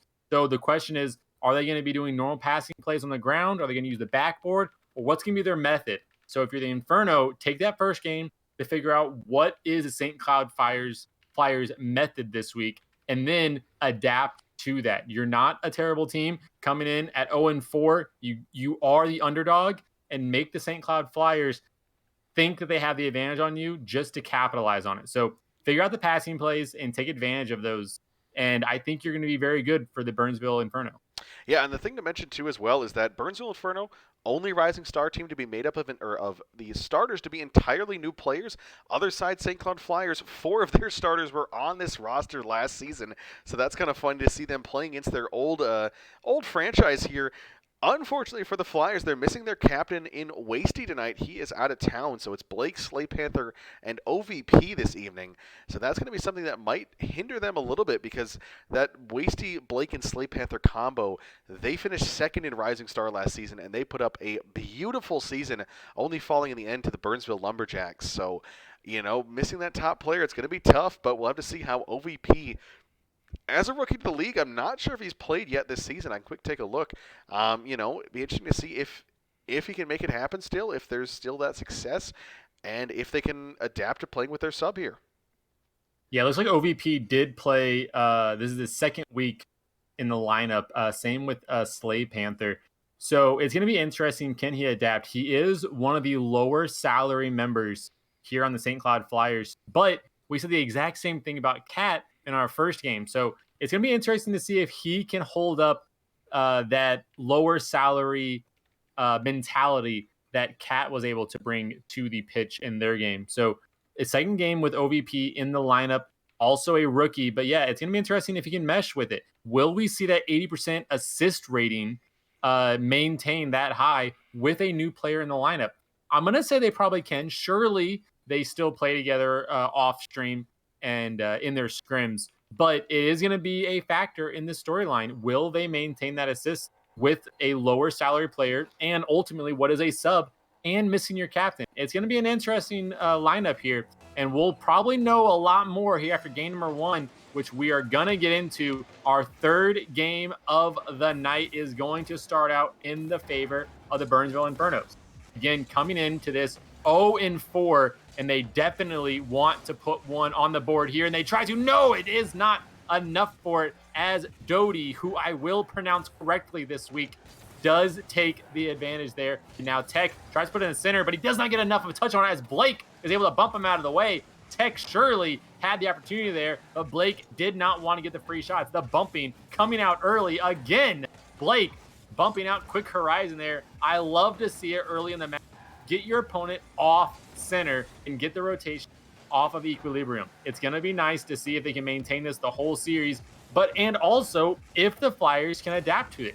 Can they move the rotations around to avoid these demos? Quick Horizon gets a very nice 50 there, dodging sideways to keep it, but Tech is going to have to come in, save the day, as Doty was not able to get off the sidewall. Now Blake to the center, up and over, and it does go crossbar down. It is not enough. Slay Panther with an early shot, and what a pass by Blake. We see the passing plays coming out early here in game number 1. Not even 90 seconds into this game. We might see another one, but Panther does not have the boost for it, but it will go off the sidewall, and OBP cannot quite get to it. Already a lot of passing plays here for the St. Cloud Flyers. Yeah, an interesting thing to mention as well is Burnsville Inferno are also playing with a sub. I thought we'd see Yumo in this one, recently added this week in a trade for Kin. And the interesting thing with Yumo is it's now week number 5, and with missing tonight as well, he's only played in 1 game so far this season. I think it was week number 1, so I don't know if it's a scheduling issue. That's a quick shot there. OVP on the front post buries it to give the Flyers the lead finally. Yeah, Doty getting bumped there and was kind of forced into a pass to his opponent. Not much he could do about that, but OVP capitalizing on it, put it in the bottom left corner, the only place that Tech could not get to it, and it took a minute for it to go in, but finally we have our first goal of the game. OVP piping it up to Slay Panther. Slay Panther will be challenged by Tech and cannot get to it, but now Slay Panther is going to try to put it to the backboard, but he cannot get it, but also a little bit of distraction. Blake had the opportunity but was stopped, and now Blake has to put Tech out of the way, but not before Tech can get a bump on the ball, and now Tech is getting a bump on the opponent, and another one goes in. Quick Horizon with the passing plays off his teammate of Doty, and an all-around team play. Yeah, it's a great one there. Quick Horizon, the sub for this Rising Star roster, and able to make that one happen. Last season, actually, he played on the Flyers, so that's funny that these two teams kind of swapped from where they were last season. That's a great response there, and for the Burnsville Inferno, I think it's been a tough season. I started off the season with them as well, and it's just never felt like anything could quite fall their ways. Now, Quick Horizon has a chance here, but that one's swept away. Slay Panther as well. He is a Rising Star player and was a part of that team last season. But the thing to mention as well, he started the season at Atlas level, at Challenger level with the Atlas. So GMs believed at least that he could play at the Challenger level. Didn't work out, which, just happens. Sometimes the chemistry isn't there. But, he's a very solid player. And it's going to be difficult for the Inferno to counter him and the kind of the franchise they've built here. Yeah, Challenger just such a step above, and it really shows. But this is going to be a wide open net. Blake able to beat the opponent in the air and getting that full court press. No one home. Blake is going to take a free one there. But like you said, they thought he could play with the Challenger level. That just shows the big jump between the Rising Star, the Challenger, and then ultimately the Premier League that these teams play in. We talk about, the lower salary or rating these players, but even at the lower levels, they are still elite players. Top, what would you say, probably 1 or 2% all of Rocket League being up at the Grand Champ level. It is mighty impressive to be one of the best in the world and still considered a low rating. But that just shows the sheer talent and skill ceiling that Rocket League has within its community. All these players are a notch above the rest, but Tech is showing that he's a notch above the rest on defense. He passes this one downfield and tries to get another one, but OBP beats him out. And now Quick Horizon will try to put it center, and Doty is there for the second opportunity off the sidewall. Tech puts it to the center, off the backboard, and OBP has to clear it out, but it does not go very far as Quick Horizon's there, puts out the sidewall, but it's not enough for Tech. He wanted a little bit forward, and now with no boost, he has to retreat, and this one almost sneaks in. Slay Panther, maybe not realizing how close that was to going in, has to save it off the goal line, and now with 0 boost, he's going to be stopped by Doty. Doty puts it off the backboard. He's even trying to get a double touch. He tries to get a double touch, but it's not enough. And Tech puts it off the crossbar. Cannot get it again. Now Quick Horizon, what can he do with it? Puts it off the backboard for a third time. And finally, some breathing room for the SoundCloud Flyers as 4 times it went off their back post. But still, they maintain the 1 goal advantage here in game number 1. But now Blake can't quite get doing that fast enough. OVP has to retreat, puts off the sidewall, and finally puts it over 1. He has the boost for it, but he will be stopped by Quick Horizon. A little bit too fast with the ball. Now Slay Panther has to get to the corner. Tech is going back to defense, but it will be Doty that challenges him in the corner. And now finally Tech does come after. OBP puts it to the center. Blake is there, but will be stopped by Quick Horizon. Quick Horizon cannot get a second touch on it. And Tech there with the bump, and another bump on defense. Could it go in? No! It is stopped by Slay Panther. There is so much chemistry on both these teams. It is so enjoying to watch, as there is never a moment that you think the players are lost in the pitch. Their chemistry, their team bump. But in the end, the Inferno are going to be down by 1 as his countdown clock comes down, and it will be no, it is off the backboard once again. The backboard plays by the Burnsville Inferno are impressive, but the defense of the St. Cloud Flyers is even more impressive as that one goes to the ground, and it is going to be 2-1 for the St. Cloud Flyers in game number 1. And what a back and forth battle, offense and defense. But in the end, the Flyers take the win. Yeah, and that's what I mentioned, that the Flyers, or excuse me, the Inferno, it just feels like no matter what's going on, nothing can fall their way. And take a look at that one. Just so many opportunities there, but just could not find the back of the net to save their lives. So many chances, put up 8 shots in that one.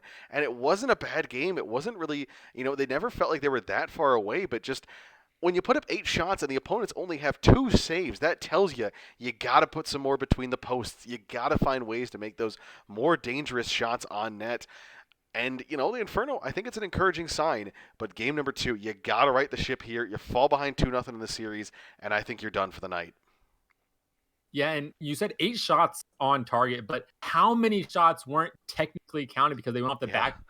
The amount of offensive pressure that the Burnsville Inferno had in this first game was so impressive. But like you said, nothing falling their way. Out of those 8 shots, only 2 saved by the St. Cloud Flyers. So even though there was a lot of offensive pressure there by the Inferno, none of it was falling in the back of the net. And really, not a lot of it were that intimidating to the Flyers on defense.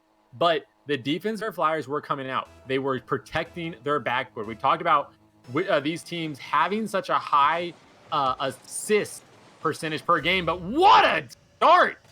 Tech, 2 seconds into this first game, and this is anything to come. They are starting out very hot, but the assist percentage that we saw in the pregame, we were wondering how that was going to come about. And it looks like for Inferno, it's going to be on the backboard, and St. Cloud Flyers have quickly identified that and are playing excellent backboard defense. They're not having to make a whole lot of saves, but they are having to make a whole lot of defensive plays. As OVP no! It is not on. It was a clear, wide open net. Slay Panther took out the only defender, and OVP had a wide open net, but could not get it in. He double posted, and now with no boost has to revert back to defense. Quick Horizon takes off the backboard, and he will outplay the opponent. And now OVP will be stopped by Quick Horizon. Quick Horizon just has OVP's number, but it will not be enough. Doty has to turn back around, but OVP is there. Pops it over OVP. Doty tries to put it on the backboard. He will. Can he get the touch on it? Where's it going to go? It's going to be just across net. Quick Horizon wasn't quite ready for it to come back fast. And now Tech puts off the sidewall again. Another time where it is just wide and no save is needed by the Flyers, and yet it's still not in the back of the net. All of this pressure by the Burnsville Inferno and nothing to show for it. Yeah, and I mean, the thing I was going to mention with OVP on those couple of plays there, it's just that's showing off, I think, the little bit the difference here with the fact that he's listed as a champ 2, as opposed to the rest of the starting players here being a grand champ. I guess Quick Horizon champ 3, but he's been up there, I think, pretty close as well. And that's a pass out mid. Slay Panther with a chance, rams that one in from deep. Yes, bangs that home, makes it 1-1. And I was going to say OVP just not quite accustomed to this pace of play. And that's what caused those first two, but recovered well, able to make a couple of good plays, a couple of solid touches on defense. And that's the big thing, too, about playing up as a sub or playing above what your rank usually is, mistakes are going to happen. They're unavoidable. But how do you recover and how do you respond to those mistakes? That's what really defines those players that make great subs for Rising Star. Yeah, and all these players at such a high level play and such fast pace, it's hard to keep up with it. And yeah, if you're not quite accustomed to this fast play, it can be difficult to adapt to it. But OVP is doing well, and we talk about how he didn't get the open net or made a small mistake, but ultimately none of his mistakes are resulting in a goal for the opposition. So while he's not scoring the goal, he did get the assist there. The important fly swing here is that he's not letting up opportunities for his opponents. It's one thing to miss opportunities for yourself, but it's another thing for those opportunities to swing back in your face. We haven't seen that, so that's a big mental note for him to note that he isn't falling behind and costing his team goals. And right now we are tied with the 2:40 left on the clock as OVP takes it into his own sidewall, and Slay Panther is going to take it over to the corner, but Tech is going to center this a little bit dangerously. Teammate had to come up for it, but Doty will be cleared out of the net, so they're going to take this a little bit slow. Doty puts it down to the sidewall, but it will be stopped by Slay Panther. And now a quick pass back by Quick Horizon, but Slay Panther is there once again. And now Quick Horizon, is the boost going to spawn? It did not spawn. So he's going to go ahead and just pinch this into the sidewall. A double commit there by Doty and Tech could be dangerous, but it looks like Quick Horizon is back on defense for it. He will stop it. Blake having the opportunity, puts on the backboard, but it will be stopped by Quick Horizon. Another backboard play stopped quickly by the Burnsville Inferno. And now off the sidewall, no one's there for it. Blake backwards has to backflip into it, but nothing's going to come for it. Tech saw he was going for that side of the corner boost, but reverted back to the ball, knowing that you cannot go boost over goal. And this time, Quick Horizon cannot quite get to it. He passes back, or should I say bumped back into defense. Blake having it in the midfield. Tech settles it once over to Doty. Doty to Quick Horizon. Quick Horizon puts it on shot, but no, it will be stopped by Slay Panther. The passing plays, all three players get into it, but Slay Panther holds it down to keep this game at a 1-1 tie as we approach the last minute of regulation. We didn't see overtime in game number 1, but this game has all the writings of overtime. Blake puts it downfield, but it will be stopped by Quick Horizon if he wasn't demoed, but the demo from the opponents will cause a progression of play, and now a shot by Tech will be stopped by Slay Panther. Slay Panther taking all the way downfield. Does he have a shot? He looks like he has an open net. He will have an open net after the fake on the opponent. He puts it in the back of the net. The fake's coming out by Slay Panther, and he's looking good on offense. 2-1 in favor of the St. Cloud Flyers. And really there for Slay Panther, that was the only thing he could do with that ball in that situation. He rips that on net, and Doty has the save. 9 times out of 10, just absolutely fantastic read to notice that was his one option there. And last game was 2-1 in favor of the Flyers. That's the score we sit at now. Is that going to be back-to-back games in that manner? As just, that's heartbreaking there for the Inferno, because once again, not a bad game, but just one mistake late in the game, one great play by the Flyers, and you might find yourself in the loss column. And it looks like another shot here by Tech. He does not want it to be a 2-1 affair. He puts the second goal back in the net. Doty having a nice pass. He turns, power slides off the corner, knowing that the ball is coming to him, does not try to take the shot. Simply passes it over to Tech. Tech puts it over 2 defenders and just under the crossbar.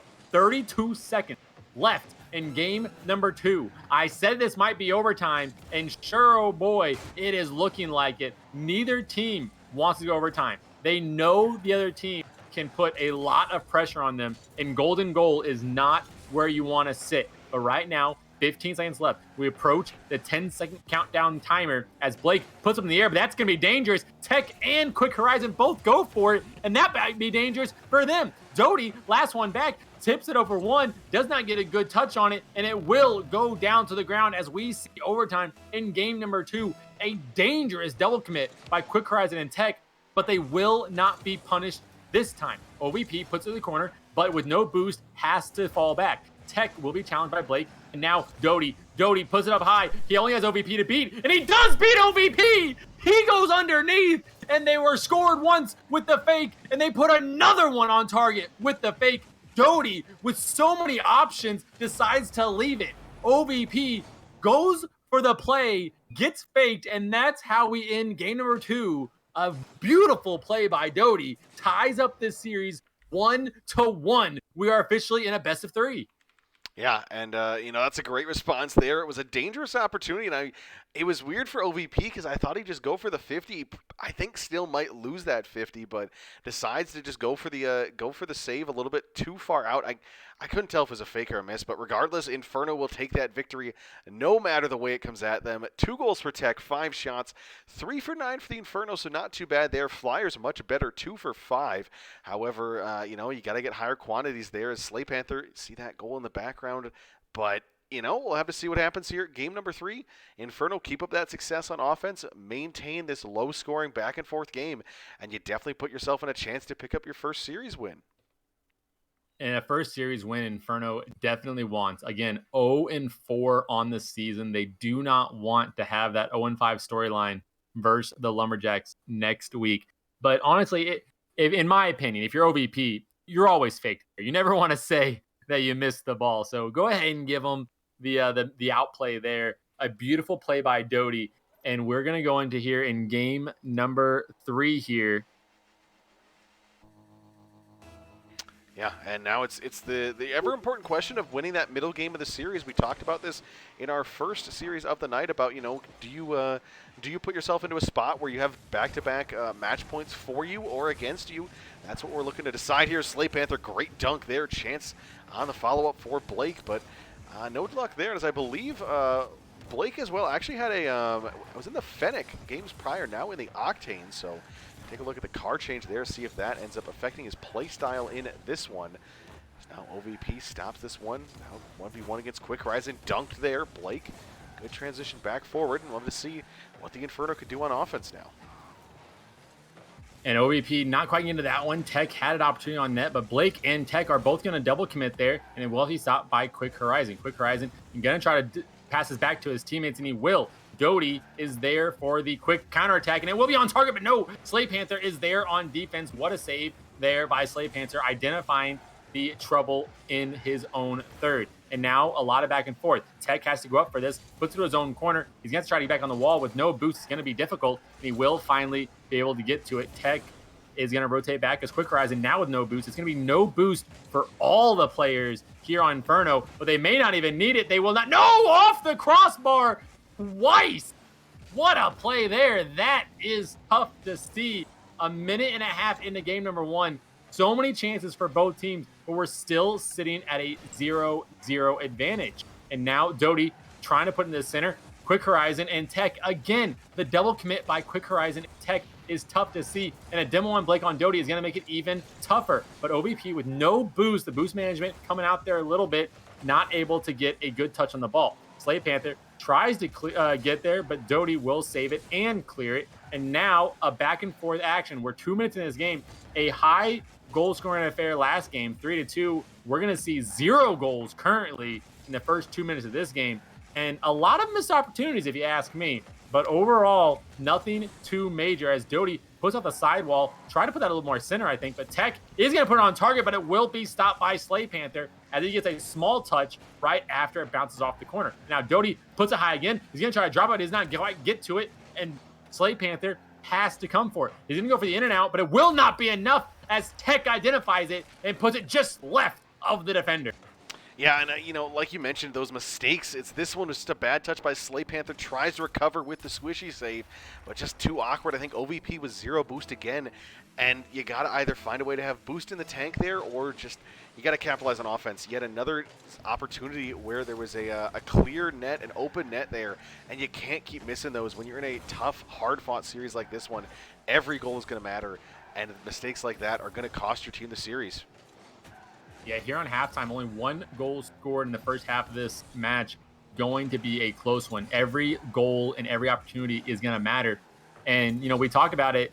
The amount of misses that the Inferno had in the first match, not necessarily misses, but just wasted opportunities where they had all that pressure and no goal. They don't want to keep doing that, and they know it off the crossbar. I was going to say they won't do it because Doty puts it in the back of the net, but another opportunity as Tech puts it up to Horizon, and Horizon bangs it off the crossbar. Luckily, Doty is there to save the day. 2-0. Again, an all-around team play here for the Burnsville Inferno. They are really playing the passing game. The St. Cloud Flyers playing good defense, but eventually, after this many opportunities, you're going to let some in. The question is, can you put more in the back of the net? And the answer here in game number 3 seems to be no, as the Burnsville Inferno are having the majority of possession here in this game.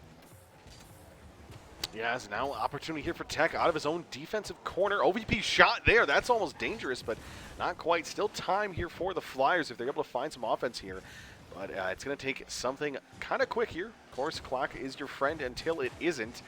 And that's a clear down there by Doty. OVP sidewall. Quick Horizon will be up for this one. Pass downfield looking for Doty. Chance on the connection here. But Blake will swat that one aside. Now Tech shot from the corner. Slay Panther can't reach, but that one's wide. Now OVP will charge in once again. Shot out towards mid. A double commit on both sides. OVP touches that one forward. Quick Horizon can't quite get there. Now Doty overreads that one as well. It's kind of goofy here, but I mean, Inferno, it seems like they're finally getting a little comfortable in this one. They're looking dangerous. Plenty of opportunities in this one so far. And they're keeping the pressure up, which puts them in a great spot to win game number 3. Yeah, and I'm wondering if they're playing just a little bit too much of the backboard possession. The number of possessions they've had, Blake puts one in to cut the lead in half.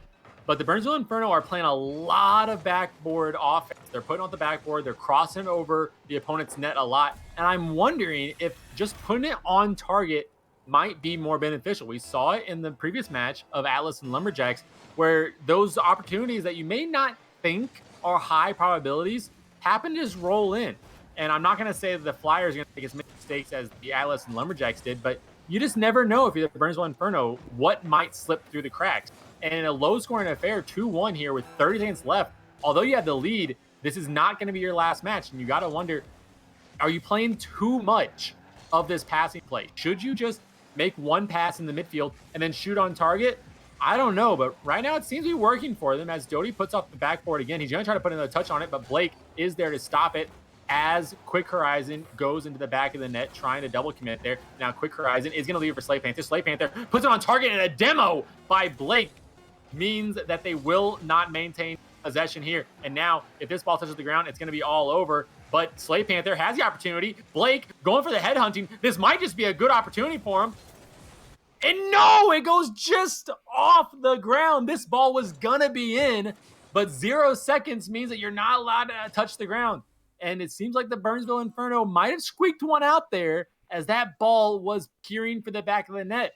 But on 0 seconds, you have a little bit of leeway. Burnsville Inferno take game number 3. They are now on double match point. 2-1, both in game and series score.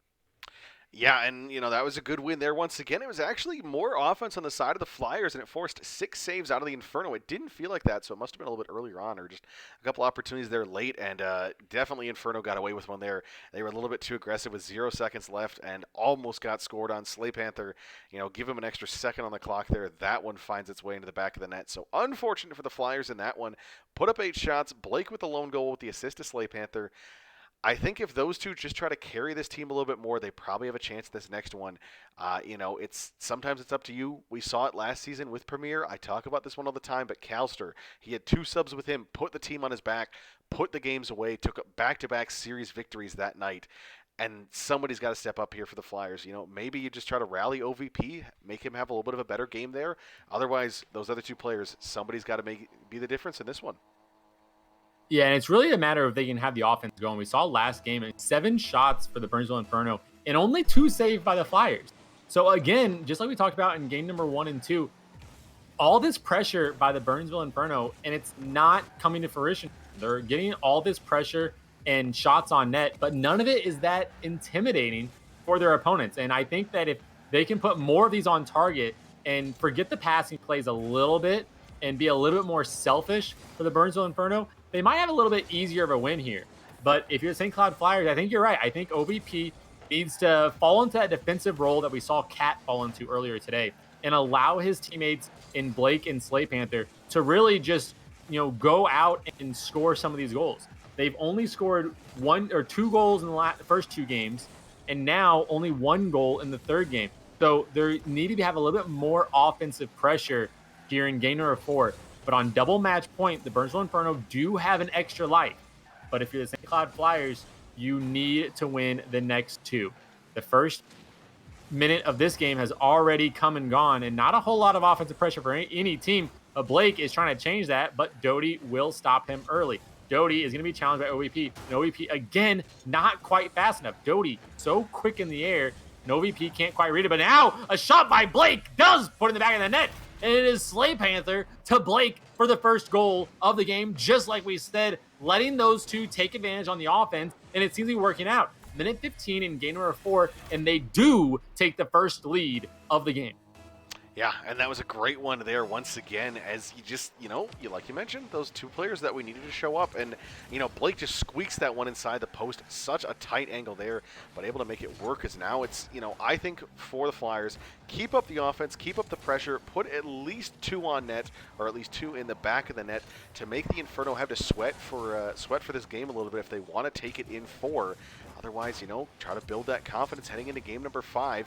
Because win this one, series still on the line. As the pass out mid, accidental there. Quick Horizon trying to clear, but can't quite get it. It's now Tech. He'll transition into offense, going for the ground pinch. Blake stops that one there. Slow touch up the sidewall. Doty backboard. Slay Panther will boom this one downfield. Blake's going to go for the chase. Opportunity here. Pass looking for a teammate out mid, but cleared by Tech. Yeah, and I think if you're the Flyers, you really want this goal advantage, because we've seen the Burnsville Inferno get a little bit flustered on the offense. All that pressure on the backboard and the passing plays over the side of the net. A little bit of ping pong and monkey in the middle, if you will. But not a whole lot in the back of the net or even on target, as Quick Horizon puts this one down, and OVP will save it. And now that's going to give Blake a wide open opportunity to double the pleasure. 2-0 right before halftime. They're looking much better here in game number 4. But I think the goal advantage is going to be what does it for them. The Burnsville Inferno might just get a little bit flustered on offense and play monkey in the middle a little bit too much. And we've seen that their offensive pressure is high, but their goal scoring capability is not what it should be for the number of opportunities they've created. So if you're the St. Cloud Flyers, having this goal lead can give you that cushion to know that the Inferno need to make something happen. And so far, when it's come down to the wire and when it's come down to make a play, they haven't. And just like that, again, off the crossbar, Quick Horizon cannot put it in the back of the net. The nerves might be getting to them. 2 minutes left here in game number 4. They don't necessarily need to win this one, but you got to think if this goes to game number 5, you got to give the preferential to the game, to the team with the momentum in the St. Cloud Flyers. Yeah, as now it's just, what can you do in this last 2 minutes? You definitely want to try to win this game, but if not, I always talk about that 1 goal just for a bit of momentum, and that's the thing that would be nice here for the Burnsville Inferno. Just make yourself, a little bit more confident saying, okay, we can score on them, because going in there with a shutout, as Doty can't get there for the save, Slay Panther makes it 3. Oh boy, Inferno, you find yourself in a real bad spot now.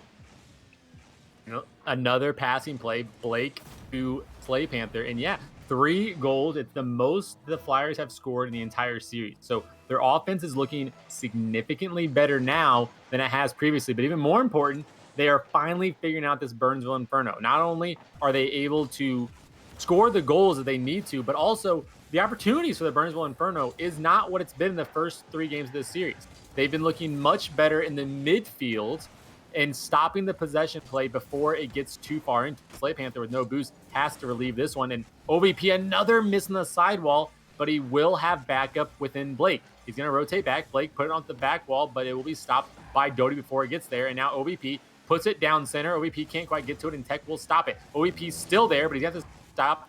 Slay Panther goes up for it. A good play if you ask, but it will finally be cleared. OVP now has it, but a big touch, and he jumps off the wall, knowing that his momentum is going to take him up. He could not stop it. And now Slay Panther come up the ceiling, but with no boost, he can't fly down to that one, and gravity only works so quick. Now Blake tries to get a pinch off the sidewall, but he's not going to get there fast enough, and it's going to go a little bit too far. Doty puts up in the air, off the crossbar once again, and a double commit by Quick Horizon and Tech. We saw it a lot in the last game. Now it's really costing them. That ball has to be in the back of the net, but as it stands, still a shutout by the St. Cloud Flyers. Yeah, and it's, a shutout going into a game number 5. That's definitely good momentum. And, I think, if this finishes a shutout and the next game, if the Flyers score first, I think the Inferno lose that game. Just the momentum will be absolutely shattered. They're going to be sweating in their boots there, but I think there's still an opportunity here for the Inferno. Game number 5, you got a chance here. That was the nice thing about winning game 3. You gave yourself those 2 lives to get it done. One's gone now, so winner takes it all in game number 5, and Inferno still looking for that first series win of the season. Really quiet game out of their team. You can take a look at that. Their highest player is at the lowest of the Flyers. Just 4 shots, no saves to speak of, no goals, no assists, nothing. Whereas the Flyers, Blake puts up a great game. Slay Panthers right there behind him, and OVP finds a way to be impactful with an assist and a save. Burnsville Inferno looked really good at the start of this series. They went up 2-1, having a double goal or 2-game advantage here in the series. And now the St. Cloud Flyers is pulling it back. And you got to think all the momentum is going to be in the St. Cloud Flyers side of the field. Not only 3-0 in this, holding your opponent to a shutout, but let's not forget how the third game ended. Although Inferno won it 2-1, St. Cloud Flyers were on the prowl at the end of the game. One more second, like you said, and they're probably taking that one to overtime. So not only do they have all the advantage in this game, but probably the better part of game number 3 as well. So a game and a half advantage coming into this game number 5. It's going to be winner takes all here. St. Cloud Flyers looking to bolster their series standings to 3-2. But the Burnsville Inferno are really just fighting for their lives at this point. 0-4. They need to take this one. Losing to the Barons last week in game number 5. I believe it was overtime last week as well versus the Barons. You do not want it to get that close. They scored early in game number 3 with that kickoff goal, and they're going to want to start off hot here. But the Slay Panther not want that to happen. But as he passes over to Blake, and Blake will start off hot and early as he puts one in the back of the net. And like you said, if the St. Cloud Flyers score the first goal, you got to give them heavy favorites here in game number 5. And that is coming to fruition here as the first goal is scored early by Blake. Yeah, and it was over 2 defenders there as well. A pair, both Doty and Tech in net there, had a chance to get the save there, but just could not get up in time. And so that's really just a great shot by Blake, but a tough break early on here for the Inferno.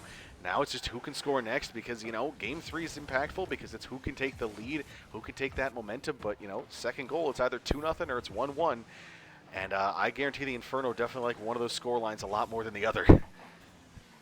Now, I'm sure both these teams are going to be fighting here. Neither one of them wanting to drop game number 5. You're the Burnsville Inferno, not only with that 0-5 storyline that they're going to see, but you got to think they had the 2-game advantage here. They were up 2-1, had to win one of 2 games, and you're going to drop both of them. Definitely not where you want to be for the Burnsville Inferno. And Doty is going to get a demo on one. Will they be able to convert this? No. Slay Panther is there on defense, stalling just long enough for his teammates to respawn here. And now Tech going to put it up at Blake with a quick stop, and Quick Horizon will get stopped by OVP. OVP has to go to the side to get some boost as Slay Panther tries to center this, but it will be stopped by Doty. And now Tech will be challenged by Blake. A lot of back and forth, but it's all staying in the blue half. And Blake going off the ceiling here, a little bit questionable, but Slay Panther will have his backup as he gets stopped there in the midfield. Now Doty puts the center, but no one's there. All that offensive pressure we saw in the first 3 games have suddenly vanished here in games number 4 and 5. Now Quick Horizon takes it over 1, but it's a little bit off. Is it? No, it is going to be in. Slay Panther was there on the goal line. He gets a save off the first shot, but Quick Horizon able to dunk it in the back of the net to tie up this game number 5 at 1-1. Yeah, what a read there to slam that one home on the far side. Another thing to mention as well is the car changes have been ever present throughout this series. We saw Blake go from Fennec to Octane, and now Tech went from, I believe he was in the Dominus, and now is in the Fennec himself. So, you know, these players trying to switch it up, trying to see what maybe the key ingredient is to finding this victory. Taking the series win here in game number 5 is Tech's gonna have a chance for another one. OVP, nice save there, and that's the thing we talked about, having impact for him. Just finding ways to put yourself in the team play while still allowing those top 2 players to go to work. Tech trying to get a side flip here on it, but will be challenged by Slay Panther. And now Doty puts it down, and Blake is the one to make the misplay on defense, letting his team go down 2-1. Nice shot by Doty, getting this on target, but you gotta think, Blake Haslam, oh, he just went off the sidewall. I don't think he meant to go off the sidewall, and that put him in a really hard position as he didn't have his jump available there, only the dodge. But any way you slice it, it is going to be a 2-1 advantage here for the Burnsville Inferno, dropping the first goal, but since then looking really good on offense, and now might have another one in the bag, but Tech cannot get there fast enough as Slay Panther is there, and now Blake takes out to the sidewall. He's going to try to center this one. Who's going to be there? Off the ceiling pinch, but it will be stopped by Tech as no one from the St. Cloud Flyers were there to take possession in the midfield. And now Blake is going to have another opportunity, but Quick Horizon is there looking for his tail in, but not going to get there fast enough. But in any case, it is going to go to the orange side of the field. Slay Panther taking out the sidewall. Instead of going off the sidewall, he goes back to the ground, allowing his teammates a little more possession, not overcommitting. A demo by Quick Horizon on Slay Panther will give them more possession and breathing room in this midfield. But Slay Panther is going to put a demo on Doty, but not before Doty is able to clear it to the other side of the field. Blake will be stopped by Doty, and now OVP put him to the side, and it will drop straight down. No, it will be cleared away by Quick Horizon. Slay Panther couldn't quite get there, but that dropped off the corner, and you never know how those top corners are going to reach. You never know if it's going to bounce up or straight down. In this case, Quick Horizon was able to read it correctly and clear the danger. And Tech with a beautiful slot into the back of the neck. Quick Horizon able to pass this. The passing plays looking so much better. And like we said earlier in the series, taking those opportunities and less playing on the backboard, and it's paying off. 90 seconds left in this game number 5, a 3-1 advantage for Burnsville Inferno. They have the cushion. Will they maintain it? Yeah, that's the question here now. It's Inferno, just play strong defense. Doesn't necessarily mean turtle. It just means make sure to not overcommit, not go too far to offense, as Doty's going to put that one away as well. He'll find an option there to put it just inside that near post. Another miss there. Slay Panther, a absolutely brutal read to have to try and make with his with that one coming across the net, bouncing high in the air. But it looks like the Burnsville Inferno may finally find that victory that's been eluding them throughout this season, unless Slay Panther can lead the Flyers to an absolutely heroic comeback here in game number 5. Yeah, and Slay Panther can be forgiven there, as you can't expect Doty to fly from the right side of the field to the left side of goal, left side of ball, and somehow put it on the opposite corner. It's a terrible angle for Doty to hit, and Slay Panther was not expecting it. But in the end of the day, 45 seconds left here in game number 5, and you're right, it looks like the Burnsville Inferno might just get that first one of the series, leaving the Lumberjacks as the only team without a win. Quick Horizon puts it up off the sidewall, allowing his teammate Tech to put it in the back of the net. Now, with 30 seconds left, 5 goals in the back of the net, the most scored by either team in this series. You got to think the Burnsville Inferno, they couldn't come up with it in game number 4, but that's why you have the extra life and you go up 2-1 early. Now, in game number 5, they're looking to redeem themselves. 0-4 on the season, finally breaking that curse and hopefully able to ride this momentum next week as they face the Lumberjacks 0-4. Surely performing in game number 5 versus the Barons last week and St. Cloud Flyers this week, you got to think this might be the season of change for them, climbing up the ranks. They've had a tough start to the season, but now looking much better in the second half of the season, wanting to make playoffs. It is Burnsville Inferno taking game number 5 and ultimately the series 3-2 versus St. Cloud Flyers. Yeah, and that's a nice victory there. Take a look at that as well. Quick Horizon, the sub, ends up top of the team there with a goal, 3 assists, 2 saves, and a shot. And it's just a quite an explosion on offense. Sometimes it's one of those weird games where just it's pretty close, it's pretty even, and then all of a sudden the floodgates open, and it is just a strong victory for one side. And the Inferno come away with it there, like you said, 5-1. So they will move to 1-4 on the season. Season definitely not done yet. Only thing to mention though is that with that being a 5-game series, now sitting 8-14 in games, they definitely need to get a sweep. So I think if they sweep the Lumberjacks next week, they'll be in a pretty good spot. They could be almost back to even in the game win percentage. But that's going to be a conversation for next week. We see the Flyers fall here; they'll go to 2-3, and see if they can redeem themselves next week against the Victory, who we will see up next playing the Minnetonka Barons in just a moment. About 8:15 was supposed to be the start time, so we will get that one ready to go here in just a moment. Stick around for some more Week 5 action. When you're not around it, all goes black and white. How come I'm not seeing in color? Lost without you, I can't make it through the night. How come I'm not seeing in color? How come I'm not seeing in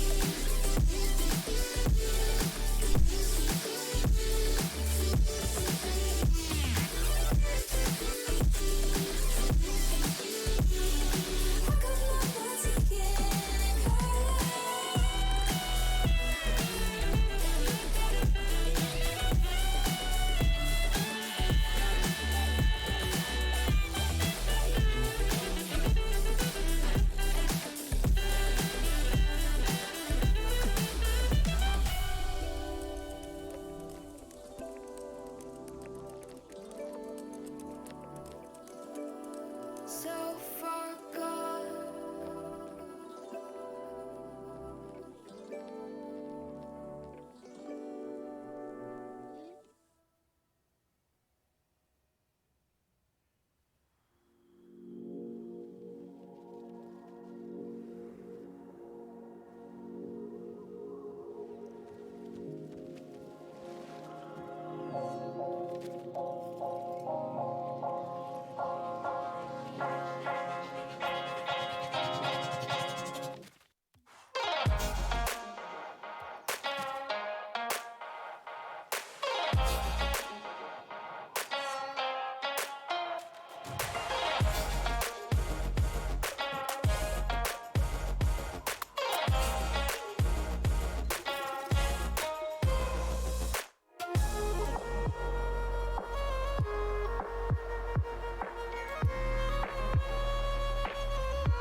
accomplished. Well done.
Hello, everyone, and welcome back to Rising Star Week number 5 here for the MNCS Season number 5. We get underway here with our next matchup on the evening. Just Frey Cabbage here, back to Season 4 action style when I was solo casting basically every game, but we'll get this underway here. Brainerd Victory, Minnetonka Barons. We'll let them get in and get going. They have been waiting long enough. You guys have been waiting long enough, so we will see what happens here as Brainerd Victory are Dinger, Tyrant, and Fire. Dinger, a recent pickup. Excellency and Dinger were picked up this week after they dropped Jay Bushy and Spooky, so we'll have to see them. They'll be in blue in action for this one. Dinger, a strong player, a strong member of this Rising Star community. On the other side, Minnetonka Barons, Schmorky alongside Seer and Maleficent is supposed to be the starting lineup, but it looks like we will have Schmorky alongside Seer and then Fraud this evening. The second sub there for the Barons. That's a long shot coming from downtown there. Schmorky will put that one away, make it 1-0 for the Barons. And thing to talk about for these two teams, Brainerd Victory 2-2 on the season. They played last week against the Rhythm. That was a 3-1 loss there. And of course, Rhythm took their first loss of the season tonight. Minnetonka Barons, they took a 3-2 win over the just on stream Burnsville Inferno to put themselves up to 3-1. It's been a strong season for them for a roster that, you know, it's not the top roster, and it was definitely something a team I was not expecting to excel as much as they have, but they have looked very strong this season. That's a pass out mid. Tyrant tries to follow that one up, but shot is wide. Now Schmorky tries to fend off that one, but that's a pass back out mid. Fire chance there. That'll go high and wide. He'll kick this one sidewall, looking for Tyrant out mid. That shot also wide. Now Schmorky slow play there. Dinger gets beat. Now Fire back on defense. Good 50 there. That's a pinch back towards the net of the Minnetonka Barons, but it's wide. Now Fire trying to follow that one up, but it's been good defense so far out of Minnetonka Barons, putting up some strong opportunities here, able to keep them out of the back of the net for now. As Tyrant lets that one wrap around, but Dinger, he'll have to come back and collect it at midfield as it's cleared away. Now chance there. That's going to be a pass out mid. Tyrant able to touch it away. Well done there. Now trying to transition. Chips that around one. Tries to get it low around the second, but Schmorky dives in on that one to put it away. Now Dinger chance out towards mid. Fire. He gets juked on that one. Dribbling forward is Fraud. Wins the 50 there as well. That's going to be an open net finished off there by Schmorky. And wow, great play out of Fraud there. The sub gets it past one and a beautiful 50 against Tyrant. Just cross net there. Takes care of that one. And a 2-0 lead now. About 3:11 left in game number 1. Barons recently back-to-back wins after starting off the season 1-1. As now Dinger lightly off the backboard. Fire trying to follow it up. He'll win that one low and towards the side post. Puts that one away to cut the lead back to 1. Of course, this is one of the teams that expected to do well. Their starter salary is actually 7th in the league due to the fact that Tyrant is lower than you'd expect a player of his caliber to be, at least in my opinion, due to the fact he has not played in the league prior to this season. So that definitely suppresses that rating a little bit and just makes it a little bit more interesting all around. Here's Fire chance once again, but that's stopped out and away by Seer. Now sent downfield. Dinger, he'll wrap this one around the sidewall, kicks it downfield. Dinger chasing in on this one. Schmorky, sidewall, kick downfield, fire. He'll boom this one forward. That's off the ceiling, trying to follow it up himself. Drops that one in, almost gets that to go, but pushed aside once again. Now an aerial here for Tyrant, trying to get the follow-up. Can't quite get it to connect as Dinger dives in, but again, that's out and away. Schmorky, nice touch. Able to put that one away. Dinger booms this one downfield. Fraud out there at mid, wins that one over Tyrant. Back on defense, fire. And for the Brainerd victory here, it's been an interesting game so far. I want to see more of those passing plays. To see that happen there is Fraud's going to be able to find a goal here. Gets the assist to Sear there on the sidewall. Just kind of an awkward touch, but drops it down. Dinger can't get there in time, and Fraud chips that right past Tyrant down the front post. And 3-1, so back to that 2-goal lead that we saw just about a minute ago. Sear, nice kickoff there. Fraud chance, but Tyrant will kick this one far side, and I just want to see, like I said, out of the victory, more passing plays, more of those opportunities to utilize your teammates. This should be one of the most deadly teams in Rising Star, and I'm looking for it here tonight. Now, of course, I have to mention the fact that we see a lot of these games where game one goes in favor of one side, but then the next three all fall the other direction, so that's definitely a possibility for a series like this, as that's a great play there by Schmorky, chips that up himself, goes for the demo, finishes off the hat trick. You just see he notices that opportunity, flicks it in from range, and then chases down Fire, so he has to try to dodge, and credit to Fire, he dodged the demo, but was unable to get back for the save there. It's now Fire against Dinger, kicks that one far side. Tyrant trying to follow this up. I want to see at least one more out of the victory. You got to get some momentum going your way, otherwise, tough game number 2 coming down the pipe. A shot from range there by Tyrant. Top shelf. Great little chip there. Takes the tee shot off of his teammate. Make it 4-2. Great little flip into that one. Schmorky, not sure if that was an accidental flip or just what happened there, but regardless, unable to get up for the save. That one is out and away. Fire versus Fraud now. Kicks that one off towards the sidewall. Tyrant trying to follow this up. Going to go for the double touch there. Schmorky, good clear, far side. Now Fire follows one up, shot on net there, saved by Sear. Cleared hard downfield, Tyrant back out towards the midfield line. Sear should be the first character there, he is. Up towards the backboard. Is now. It's a chance there, pass far side, looking for somebody. But nobody's there for the Barons, so 1 minute left to play, 2 goals left. Has the difference, trying to see if the victory have anything left in the tank, or if it'll be a game 2 where they try to find their first win in the series. Tyrant, good save there. And a Barons player streaking across the box. Dinger clears that one hard downfield. Schmorky intercepts there. Go for the air dribble here. Fire just waiting on this one, waiting to see what he can get out of the deal. Back out towards mid. Sear bangs it downfield. Dinger low touch on that one. Fraud loses the 50. Tyrant, he'll chase this one forward. Schmorky chance there, shot from range. But Dinger carries out to the corner. Dinger up there, now kicks this one downfield, shot by Tyrant, but that one's wide. Awkward bounce there up towards the ceiling. Fire will try to follow this one up, shot there, trying to look for the dunk. Dinger is just a hair too late. Opportunity once again for the victory, but just a little bit out of reach. And Dinger with another chance, but that one's saved by Sear.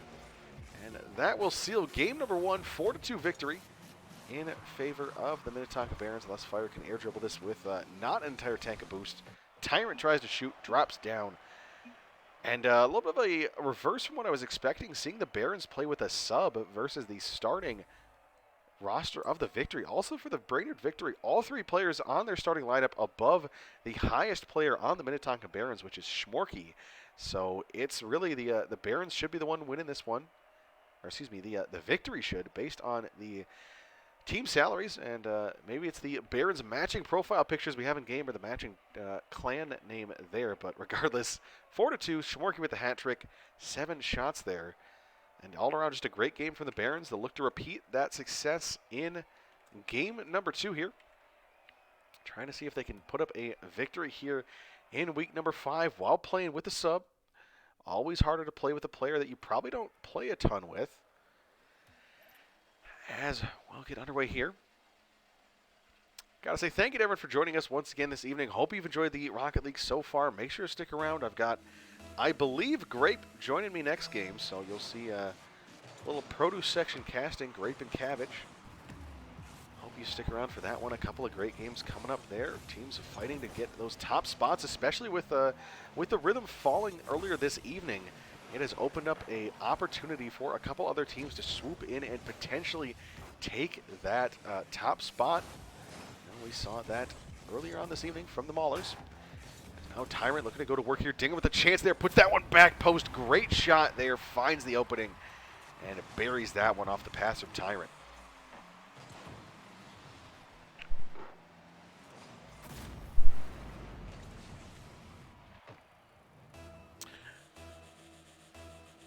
So a much better start here to game number 2 for the victory. Goal in the first 30 seconds. Great goal nonetheless as Tyrant trying to go for the double touch here. Looks good, but just a little bit too high. Fire going for the follow-up. Kicks that one off to the corner.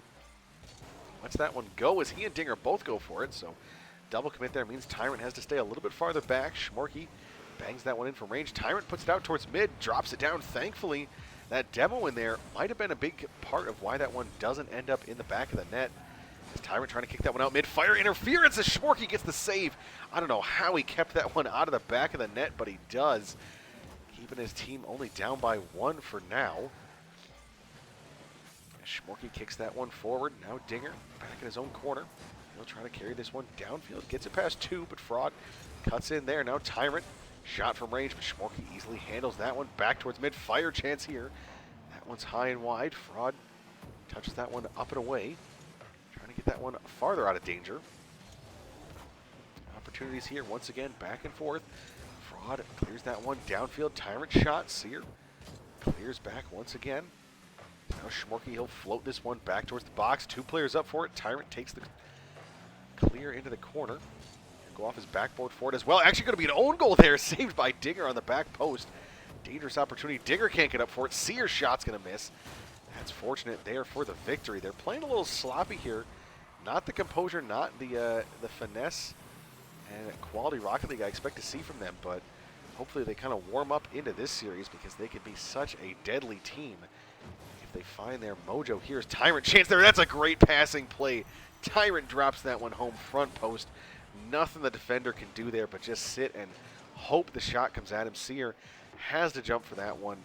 Otherwise, Tyrant can just drop that back shot there by the other player. Anything like that is open for the taking. But a 2-0 lead now for the victory. As we'll see if they can post a victory in game number 2. Try to get one step closer to that series victory this evening. Sear drops that one down. Shot there by Fraud from the corner. It's not a bad opportunity. It's now Sear out towards mid. Fire wins that 50 though. As Dinger, he'll charge forward on this one. Misses the mid boost, so he's going to be a little low. Actually, out entirely. Now Schmorky transitions forward, beats Tyrant on the 50. But Fire comes back around, gets it past 2. Sear shot from range. Dinger is there, chips that one downfield. Tyrant going up for the shot on this one, puts that one in, but that's saved. Double commit there by Fraud and Sear, but well done. As now Tyrant back on defense. Wrap this one up along the backboard.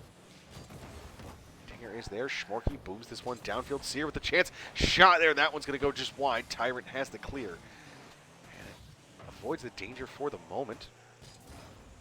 Interesting then to mention about the Dinger coming back to the victory. Started off on the Rangers, I believe. Don't quote me on that one. Might have been. Yeah, I believe it was the Rangers. But Fire and Dinger actually played together on the Maulers last season. They just missed the playoffs by, I believe, 1 game. They were so close and a strong team last season. So that combo reuniting here, and then the rookie of Tyrant. People have been talked very highly of as a part of this league, a player that could potentially sub up if need be. See if he gets that opportunity at all this season. That one's kicked high. Fire drops that one forward. Now Tyrant trying to go for the shot there. That's going to be wide. Sear puts that one in, but Schmorky gets the save. Well done. Keeping that one out of danger. Fraud sends that one forward. Dinger beats 1, beats 2, pass mid. Tyrant shot swatted away by Schmorky. Tyrant pass out towards mid off the sidewall. Fire trying to chase. Nice 50. Dinger's up for this one. That's a tough angle to hit there. Maybe had a chance, but a little bit too wide. As now it's, victory just putting on this pressure. It's what you like to see when you've got that multi-goal lead. Just force the opponent to make some mistakes. Fire is going to capitalize there. Dinger able to put some pressure on there. Actually, Tyrant does, excuse me. As he gets the assist on this one. Able to put that one in an awkward spot. Fire finishes.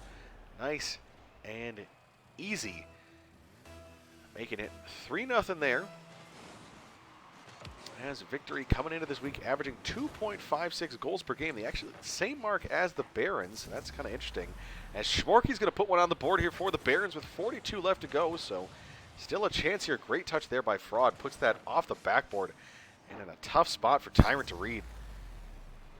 As I was saying, Barons and Victory average the same amount per week. However, defense does favor the Victory. 2.13 goals against per game to the 2.33 of the Barons. As Tyrant, another chance for a pass out mid. Dinger shot there. That's high and wide, however. That gets sent downfield. Fire is there. Fraud, chance for the shot.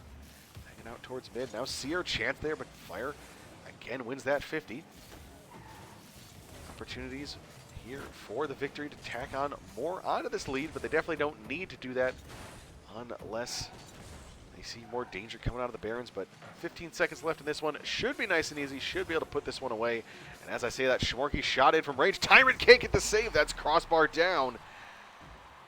And Caster Curse is coming in on this one. Fire accidentally just puts that one into the line of Schmorky, and Tyrant can't tell if that's an own goal there. I think it might be, but regardless, yikes. That's a dangerous spot. And GM Jelpus in chat saying hopefully not like this. As Sear's going to have a chance for the shot, but Tyrant saves that there. Sear missed the net regardless, and now Fire up for this one. Will drop it down.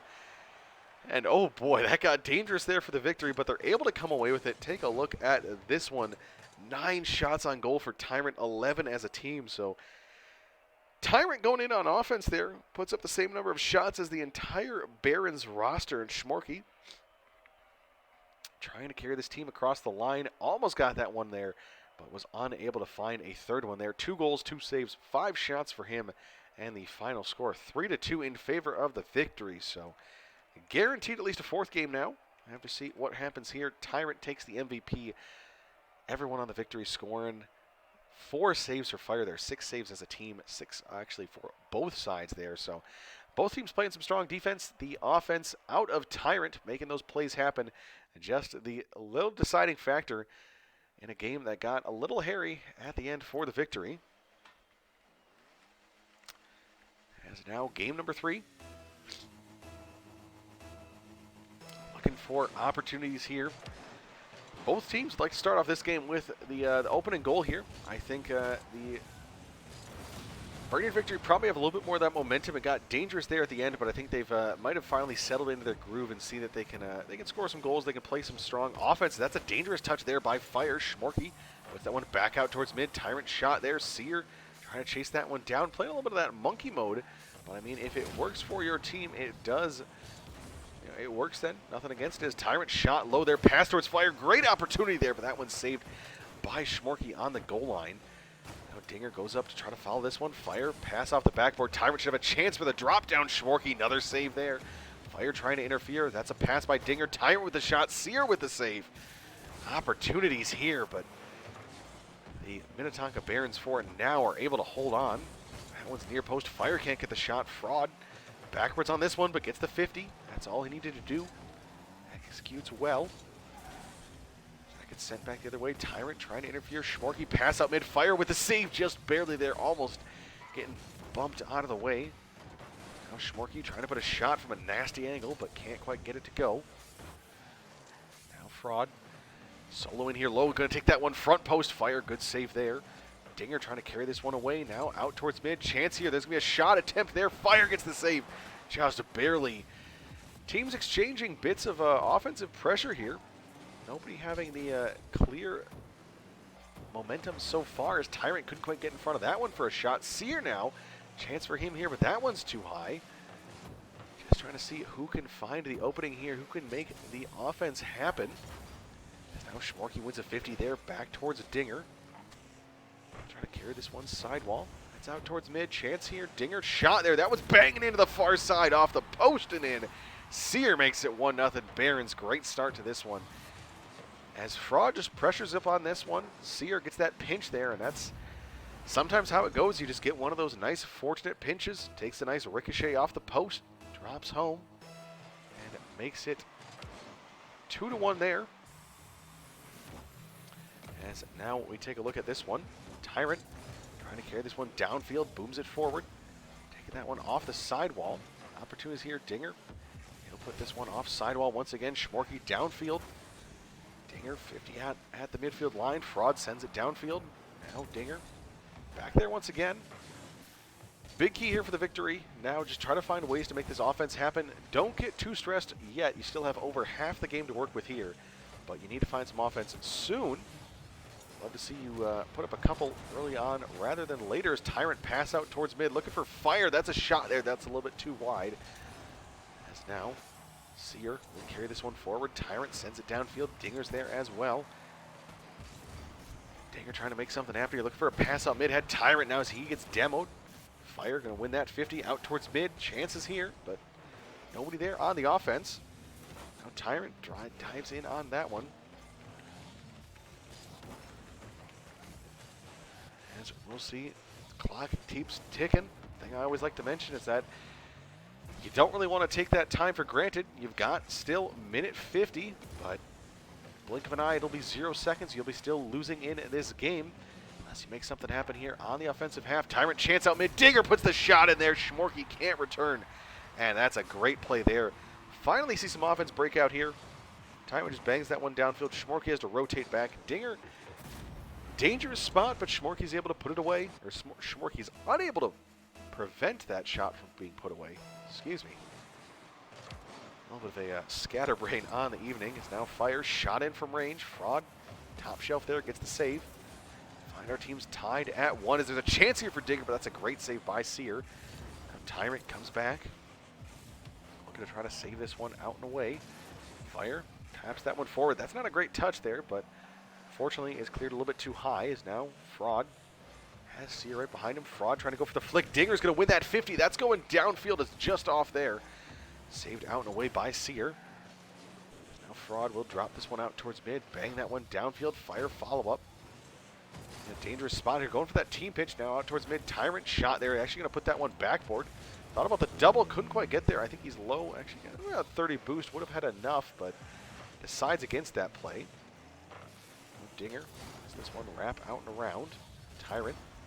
He'll try to touch this one. Seer with a chance here once again. Puts that there. Leaves it for Schmorky. Opportunity for Fraud is now Fire. Might have a chance at a breakaway. Seer gets a nice touch forward to keep that one out of danger. As Tyrant trying to finish this one himself. Dinger with a chance here. Puts that sidewall. That's cleared away easily there by Schmorky. Up off the ceiling. Seer, dangerous chance. Fire saves. There's opportunities once again here for both sides. Victory looking dangerous, looking strong, but unable to find back of the net. Now Seer, low 50 there against Tyrant. Fire kicks this one far side. That's up the sidewall. They'll try to chase this one out towards the ceiling. Might go for the flip reset here as a chance. That's going to be a pinch out towards mid. Apple's going to find the back of the net. That was Dinger. Looks for one more opportunity. Back out towards mid. Schmorky with a chance. Puts this one high and wide. Tyrant. That's that one roll around and drop. And we will get overtime here in game number 3. Either team only able to score 1 in this one. So for the first time tonight, we'll see 2 be the scoring margin. And it will be the tally for the victory here. Dinger just off this kickoff. Seer's a little bit too close. Always a risk. If it's a great 50, you're going to be able to beat your opponent. If it's a little bit awkward, something like that happens. And the victory will take back-to-back now, 2-1 in this one. And that's a difficult one to swallow there if you are the Barons. You played it so well. And once again, Fire, 4 saves in this one, 4 in the last one. Absolute mammoth series so far here in this one. 6 shots for the victory. Both goals to Dinger, an assist apiece there to the other 2. Seer gets the lone goal in this one with an assist to Fraud, and 6 saves there for the Barons. So a lot of defense being forced out there. Interesting to see 6 saves to the 6 shots and the 2 goals there. Interesting little stat line there, but regardless, Barons, we need to see some more action out of you in this next one. You got to score more than 1. They are a dominant offensive team on the other side, are the victory, and they will make you pay if you keep giving them opportunities. As we enter a potential final game of the evening here, game number 4. Just a quick update for everyone watching. This will be our last game on stream this evening. Just unfortunate. No one able to come in and relieve me of my casting duties. I'm still recovering from some sickness, so I can only do 4 this evening, and that's the limit here. But hopefully we'll get a game 5. Hopefully maybe a little bit more overtime before we have to end this one off tonight. As that's a kick out towards mid once again. Schmorky, he'll try to chase this one down. Tyrant with a chance there. Fraud looks like he'll put the first one across the line. He will, with a shot there towards the far post. There's a little bit of a miscommunication here. I think Tyrant, I don't know, I think Fire must have thought Tyrant had a better touch there, but it was not a great one there. And that's going to result in a mistake and in the goal in favor of the Barons. Now tie their tally from last game. Can they keep that up as Tyrant looking for an air dribble here? Schmorky stops that one there. Now shot downfield. Fire trying to keep track on that one. As Fire will kick this one forward up off the ceiling. Dinger with a chance. That one's just wide of net. Dinger pass down there. Tyrant with a shot. Crossbar. That one's going to bounce out. Fire, can he come up to finish? He goes a little bit too high. I think he was hoping for the 50. Dinger with a chance there, but Seer back in time for the save. That's a shot in from range once again. Fraud kicks that one high. Schmorky downfield. Players chasing in, players charging. That was Seer trying to get contact on that one. Now low pass far side. Dinger can't connect. He'll carry this one up sidewall. Trying to get a flip reset there. Does get it, I believe, but unable to use. Now Seer bangs this one downfield. Schmorky's in a dangerous spot there. A little bit out of rotation, looking for that dump pass, but team playing well, so you can go for those opportunities. That's a dangerous one there. Schmorky puts that one top shelf, makes it 2-0 for the Barons, and it gives them a little bit of breathing room in this one on the brink of elimination. We'll have to see if they can keep this momentum going, or if the Brainerd victory can, get a little bit of a response here. 2 goals in the last one, 3 in the game prior, 2 in the first one, so about 2.5 is the average here for the Brainerd victory. I guess actually 2 in the third, but regardless. More than the 0 they currently sit at, just about 90 seconds into this one. Now Tyrant might have a chance here, looking for a shot towards the corner, trying to follow it up. Dangerous spot there, but that one's kicked away. Now Tyrant moves that one towards his own backboard. Dangerous there, but able to get a nice little bump on the shooter. Keep that one out of danger. Now, chance here, Seer pass towards the far side. Schmorky trying to bang that one home. That one's well wide. Tyrant, he'll chase this one in, boom it in from range. It's going to hang high towards the backboard. Seer touches that one wide. Now Dinger, he'll put this one out towards mid. That one's wide once again. Now Tyrant, he'll carry this one in, trying to get it out towards mid, but just opportunities here once again, going just barely wide. Schmorky sends it forward. Now Fire trying to follow it in. Fraud. He'll chase this one. Tyrant chance out mid once again. As Tyrant looking for the bump there, it's going to work. He's just going to interact with that player, just kind of harass them, allow them. I can't quite tell. Take a look at this one. Schmorky. I can't tell if he was bumped there. I don't believe so, but just enough of interference there to give Fire that open shooting lane. Make it 2-1 there. Brainerd victory saying we are not done yet. Would love to finish this one in 4. Still have that opportunity here. As Dinger up off the backboard. Tyrant with a shot there. That one's stopped out and away. Now Fire. Low dribble there. Fraud moves this one back the other way. The chance there is now chasing this one down. Tyrant moves it up to Fire. Downfield. Dinger pass in from range. Looking for the double touch here. Does get it, but not a great spot for it. Fraud pass out towards mid. Tyrant shot there. That's a little bit too high. Clangs the crossbar out and away. Now Fire, he'll fake that one mid. Dinger can't get there instead. Now Schmorky carrying this one in, looking for a pass out towards his teammate, but Tyrant intercepts that one as a demo comes in from Fire on the rotation. Dinger can't get to that one, so Fire will have to boom it in. Still plenty of time, still almost 2 minutes left to go in this one. As Tyrant, 50's there alongside Fire, a little bit of a double commit. Dinger up for this one. Puts that one off his own backboard. Dangerous spot, but Fraud can't get the shot away. Tyrant intercepts once again. Now Fraud kicks it out, looking for Schmorky. Fire stops that one there once again. Now Tyrant trying to kick this one downfield, looking for an opportunity mid. Both teams fighting for these possessions in the midfield.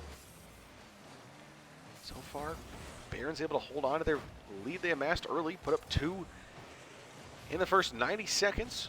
Since then, it's been 1 in response for the victories. That's going to be a dangerous one there. Dinger, good save there to chip that one far side. Now Schmorky Has to come back and collect. Tyrant's clear. Fire trying to pass that one back to Dinger. Not a bad idea, but just a little bit too far out of reach there. Is now Tyrant. Chance here towards the sidewall. Fire, he'll chase this one in. Wrap up the sidewall. Fire drops that down. Seer booms it the other way. And Victory, you need to find something here. Your offense has been kind of paltry in this one. Really has felt like it does not have teeth, does not have any sort of danger. And that's going to need to change if you want to force, or if you want to prevent a game number 5. Just under 30 seconds to go now. Fraud will miss this one in the corner. Schmorky, 50s against Dinger, wins that one. Wins another 50 against Fire. Tyrant comes in, takes his chance, will win that one, but not a great spot for him. Now Seer bangs that one downfield, looking for the pass. Fire, great 50 on that one. He'll try to go for the pass out mid. Looks for the shot, or that's going to be just, on the crossbar. Dinger can't finish as well. Opportunity there. Fire makes the chance happen as Schmorky puts this one towards the far side. Is going to stay up at the 0 second. Tyrant keeps that one alive. Fire can't quite get there. Dinger, he'll be able to go for the dribble, but the pinch is out and away. And that one will drop. Opportunity there once again for the Brainerd Victory, but they're just not able to convert. And it feels weird for the Victory. This is a team that should be just absolutely taking care of business here against this lower rated Barons team, but Fraud's playing well. He's being a great third man for this team, actually being an impactful player with a goal and assist in this one. Seer's playing well. Schmorky, they're both working around that sub, and that's a big part of allowing that success to happen, is just not treating your sub as a defined third man, trying to use that sub in rotations, trying to use them in the offense, in the defense, just playing as a strong three-man unit.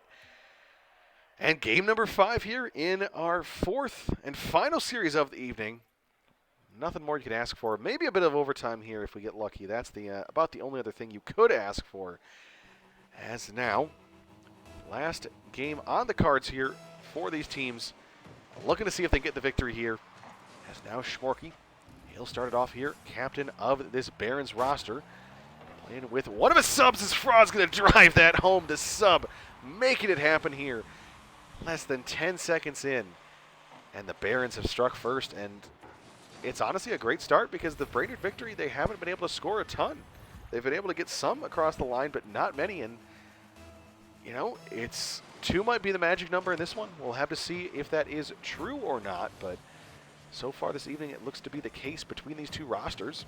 Now Tyrant versus Fraud. That one's kicked downfield. A couple players fighting on this one. Fire up off the sidewall. He'll try to chase this one in. Seer flings this one downfield. Dinger kicks that one back forward. Fraud is there as well. That's get kicked over him.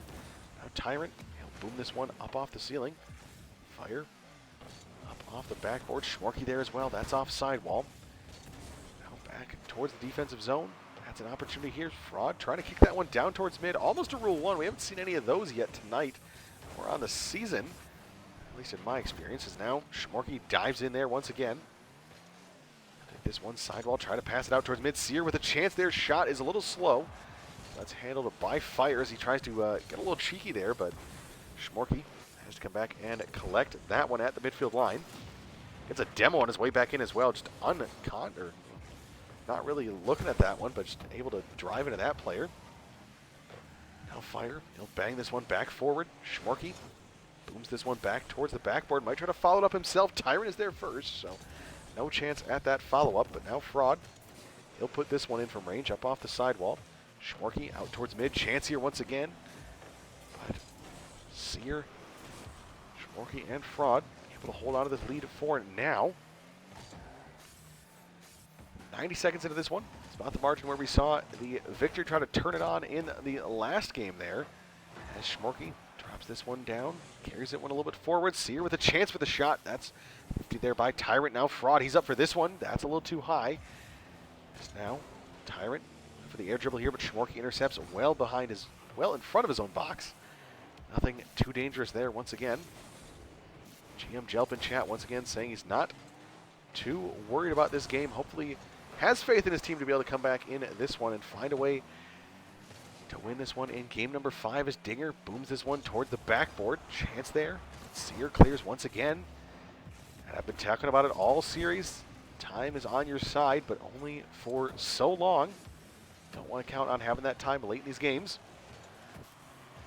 Fraud's touch goes into the corner there. Sear chasing it out as well. Tyrant in on the 50 there. Shot from a dangerous angle. That one's going to float. Fraud can't quite get there. Excuse me, Fraud does get there. Nobody from the Victory able to connect with that one. Now Sear wins the 50 forward on that. Schmorky decides to leave it. So Dinger, pass out mid. Tyrant shot there. That's in, but Sear, nice and easy save on that one. Dinger, another pass out mid. That one stopped once again. And for the Victory, I think they got to look for more passes. They're having opportunities here. They're getting, some chances at net, but they just seem like they're a little bit too predictable, and the Barons are a little bit too ready for it. Because once again, that one, better opportunity there. Tyrant, chance here, but that one's going to go wide. So Schmorky, he'll kick this one forward. Sear with a chance to pass out mid. Fire intercepts that one there. Now Fire, he'll chase this one down. Has Schmorky try to beat, but great 50 there once again. Seen Schmorky 50-ing quite a bit tonight, and he's making it work, making it happen. Fraud pass downfield. That's kicked back towards mid. Dinger decides to fake. Tyrant carrying this one in. Under 90 seconds to go here. Game number 5. Just this one goal, the difference so far in this one. Sear carry this one downfield. Chance here, but Tyrant booms back the other way. Dinger up for this one. Trying to go for the high-flying shot. That one does not make connection. Tyrant out towards mid. Sear will boom this one downfield. Schmorky in a dangerous spot trying to put that shot on net, but Dinger would have been there to get the save if it had been on frame, but was a little bit too far to the left. Now Schmorky will charge in, get a good sidewall pinch. Fire. Trying to carry this one away, but Schmorky just another pinch out towards mid, just trying to stall time out and away here. Has 45 seconds to go. Sear wrapping this one around. Tyrant pass out towards mid. Dinger, that shot's going to be just wide. Opportunity there for the Victory, but you got to be able to capitalize on those. Another chance out here mid. Fraud booms that one the other way. Sear just trying to interfere, trying to waste time off the clock. Those seconds ever so precious right now. As a demo in net, Schmorky can't quite get there. Can he? Oh, no, he cannot. Fire gets the save as now Dinger. Counterattack shot there. Dangerous one indeed, but Sear able to recover. Now Schmorky, he'll boom this one downfield. Good recovery there to try to go for the second. Now Sear charges in on that one. Tyrant have a chance for a little bit of a 2-on-1 here, but Fire can't win the 50. That's going to go back out towards the sidewall. Tyrant tries to kick it back in. That's going to go. Oh, Fire's going to be able to keep it up for now. Schmorky, sidewall pinch there, gives an opportunity here for the Victory. Tyrant will keep that one up. Dinger keeps it up. That's going to go dangerous. Sear taps that one forward. Tyrant with a chance here. That one's going to be wide. Dinger, can he keep it up? It's up for the moment. Tyrant trying to keep that one in play. Fire just going to go for the dribble. Keep this one in contention. It's now Dinger. That's a great touch there. Take it to his sidewall. Get the difference. Now that's going to go up off there. Fire trying to follow it up, but still not an opportunity. Is now Tyrant. He'll keep this one up. 0 seconds. That's going to be dropped there by Schmorky. The captain of the Barons squad will finish it off in style. Put that one away. And wow, that's quite a victory there for the Barons. I gotta say that's an upset there. You don't expect them with one of their subs to knock off the starting lineup for the Brainerd Victory, but that was unfortunate there. Last game here, 7 shots for the Victory, only 3 for the Barons, but they just play such solid defense.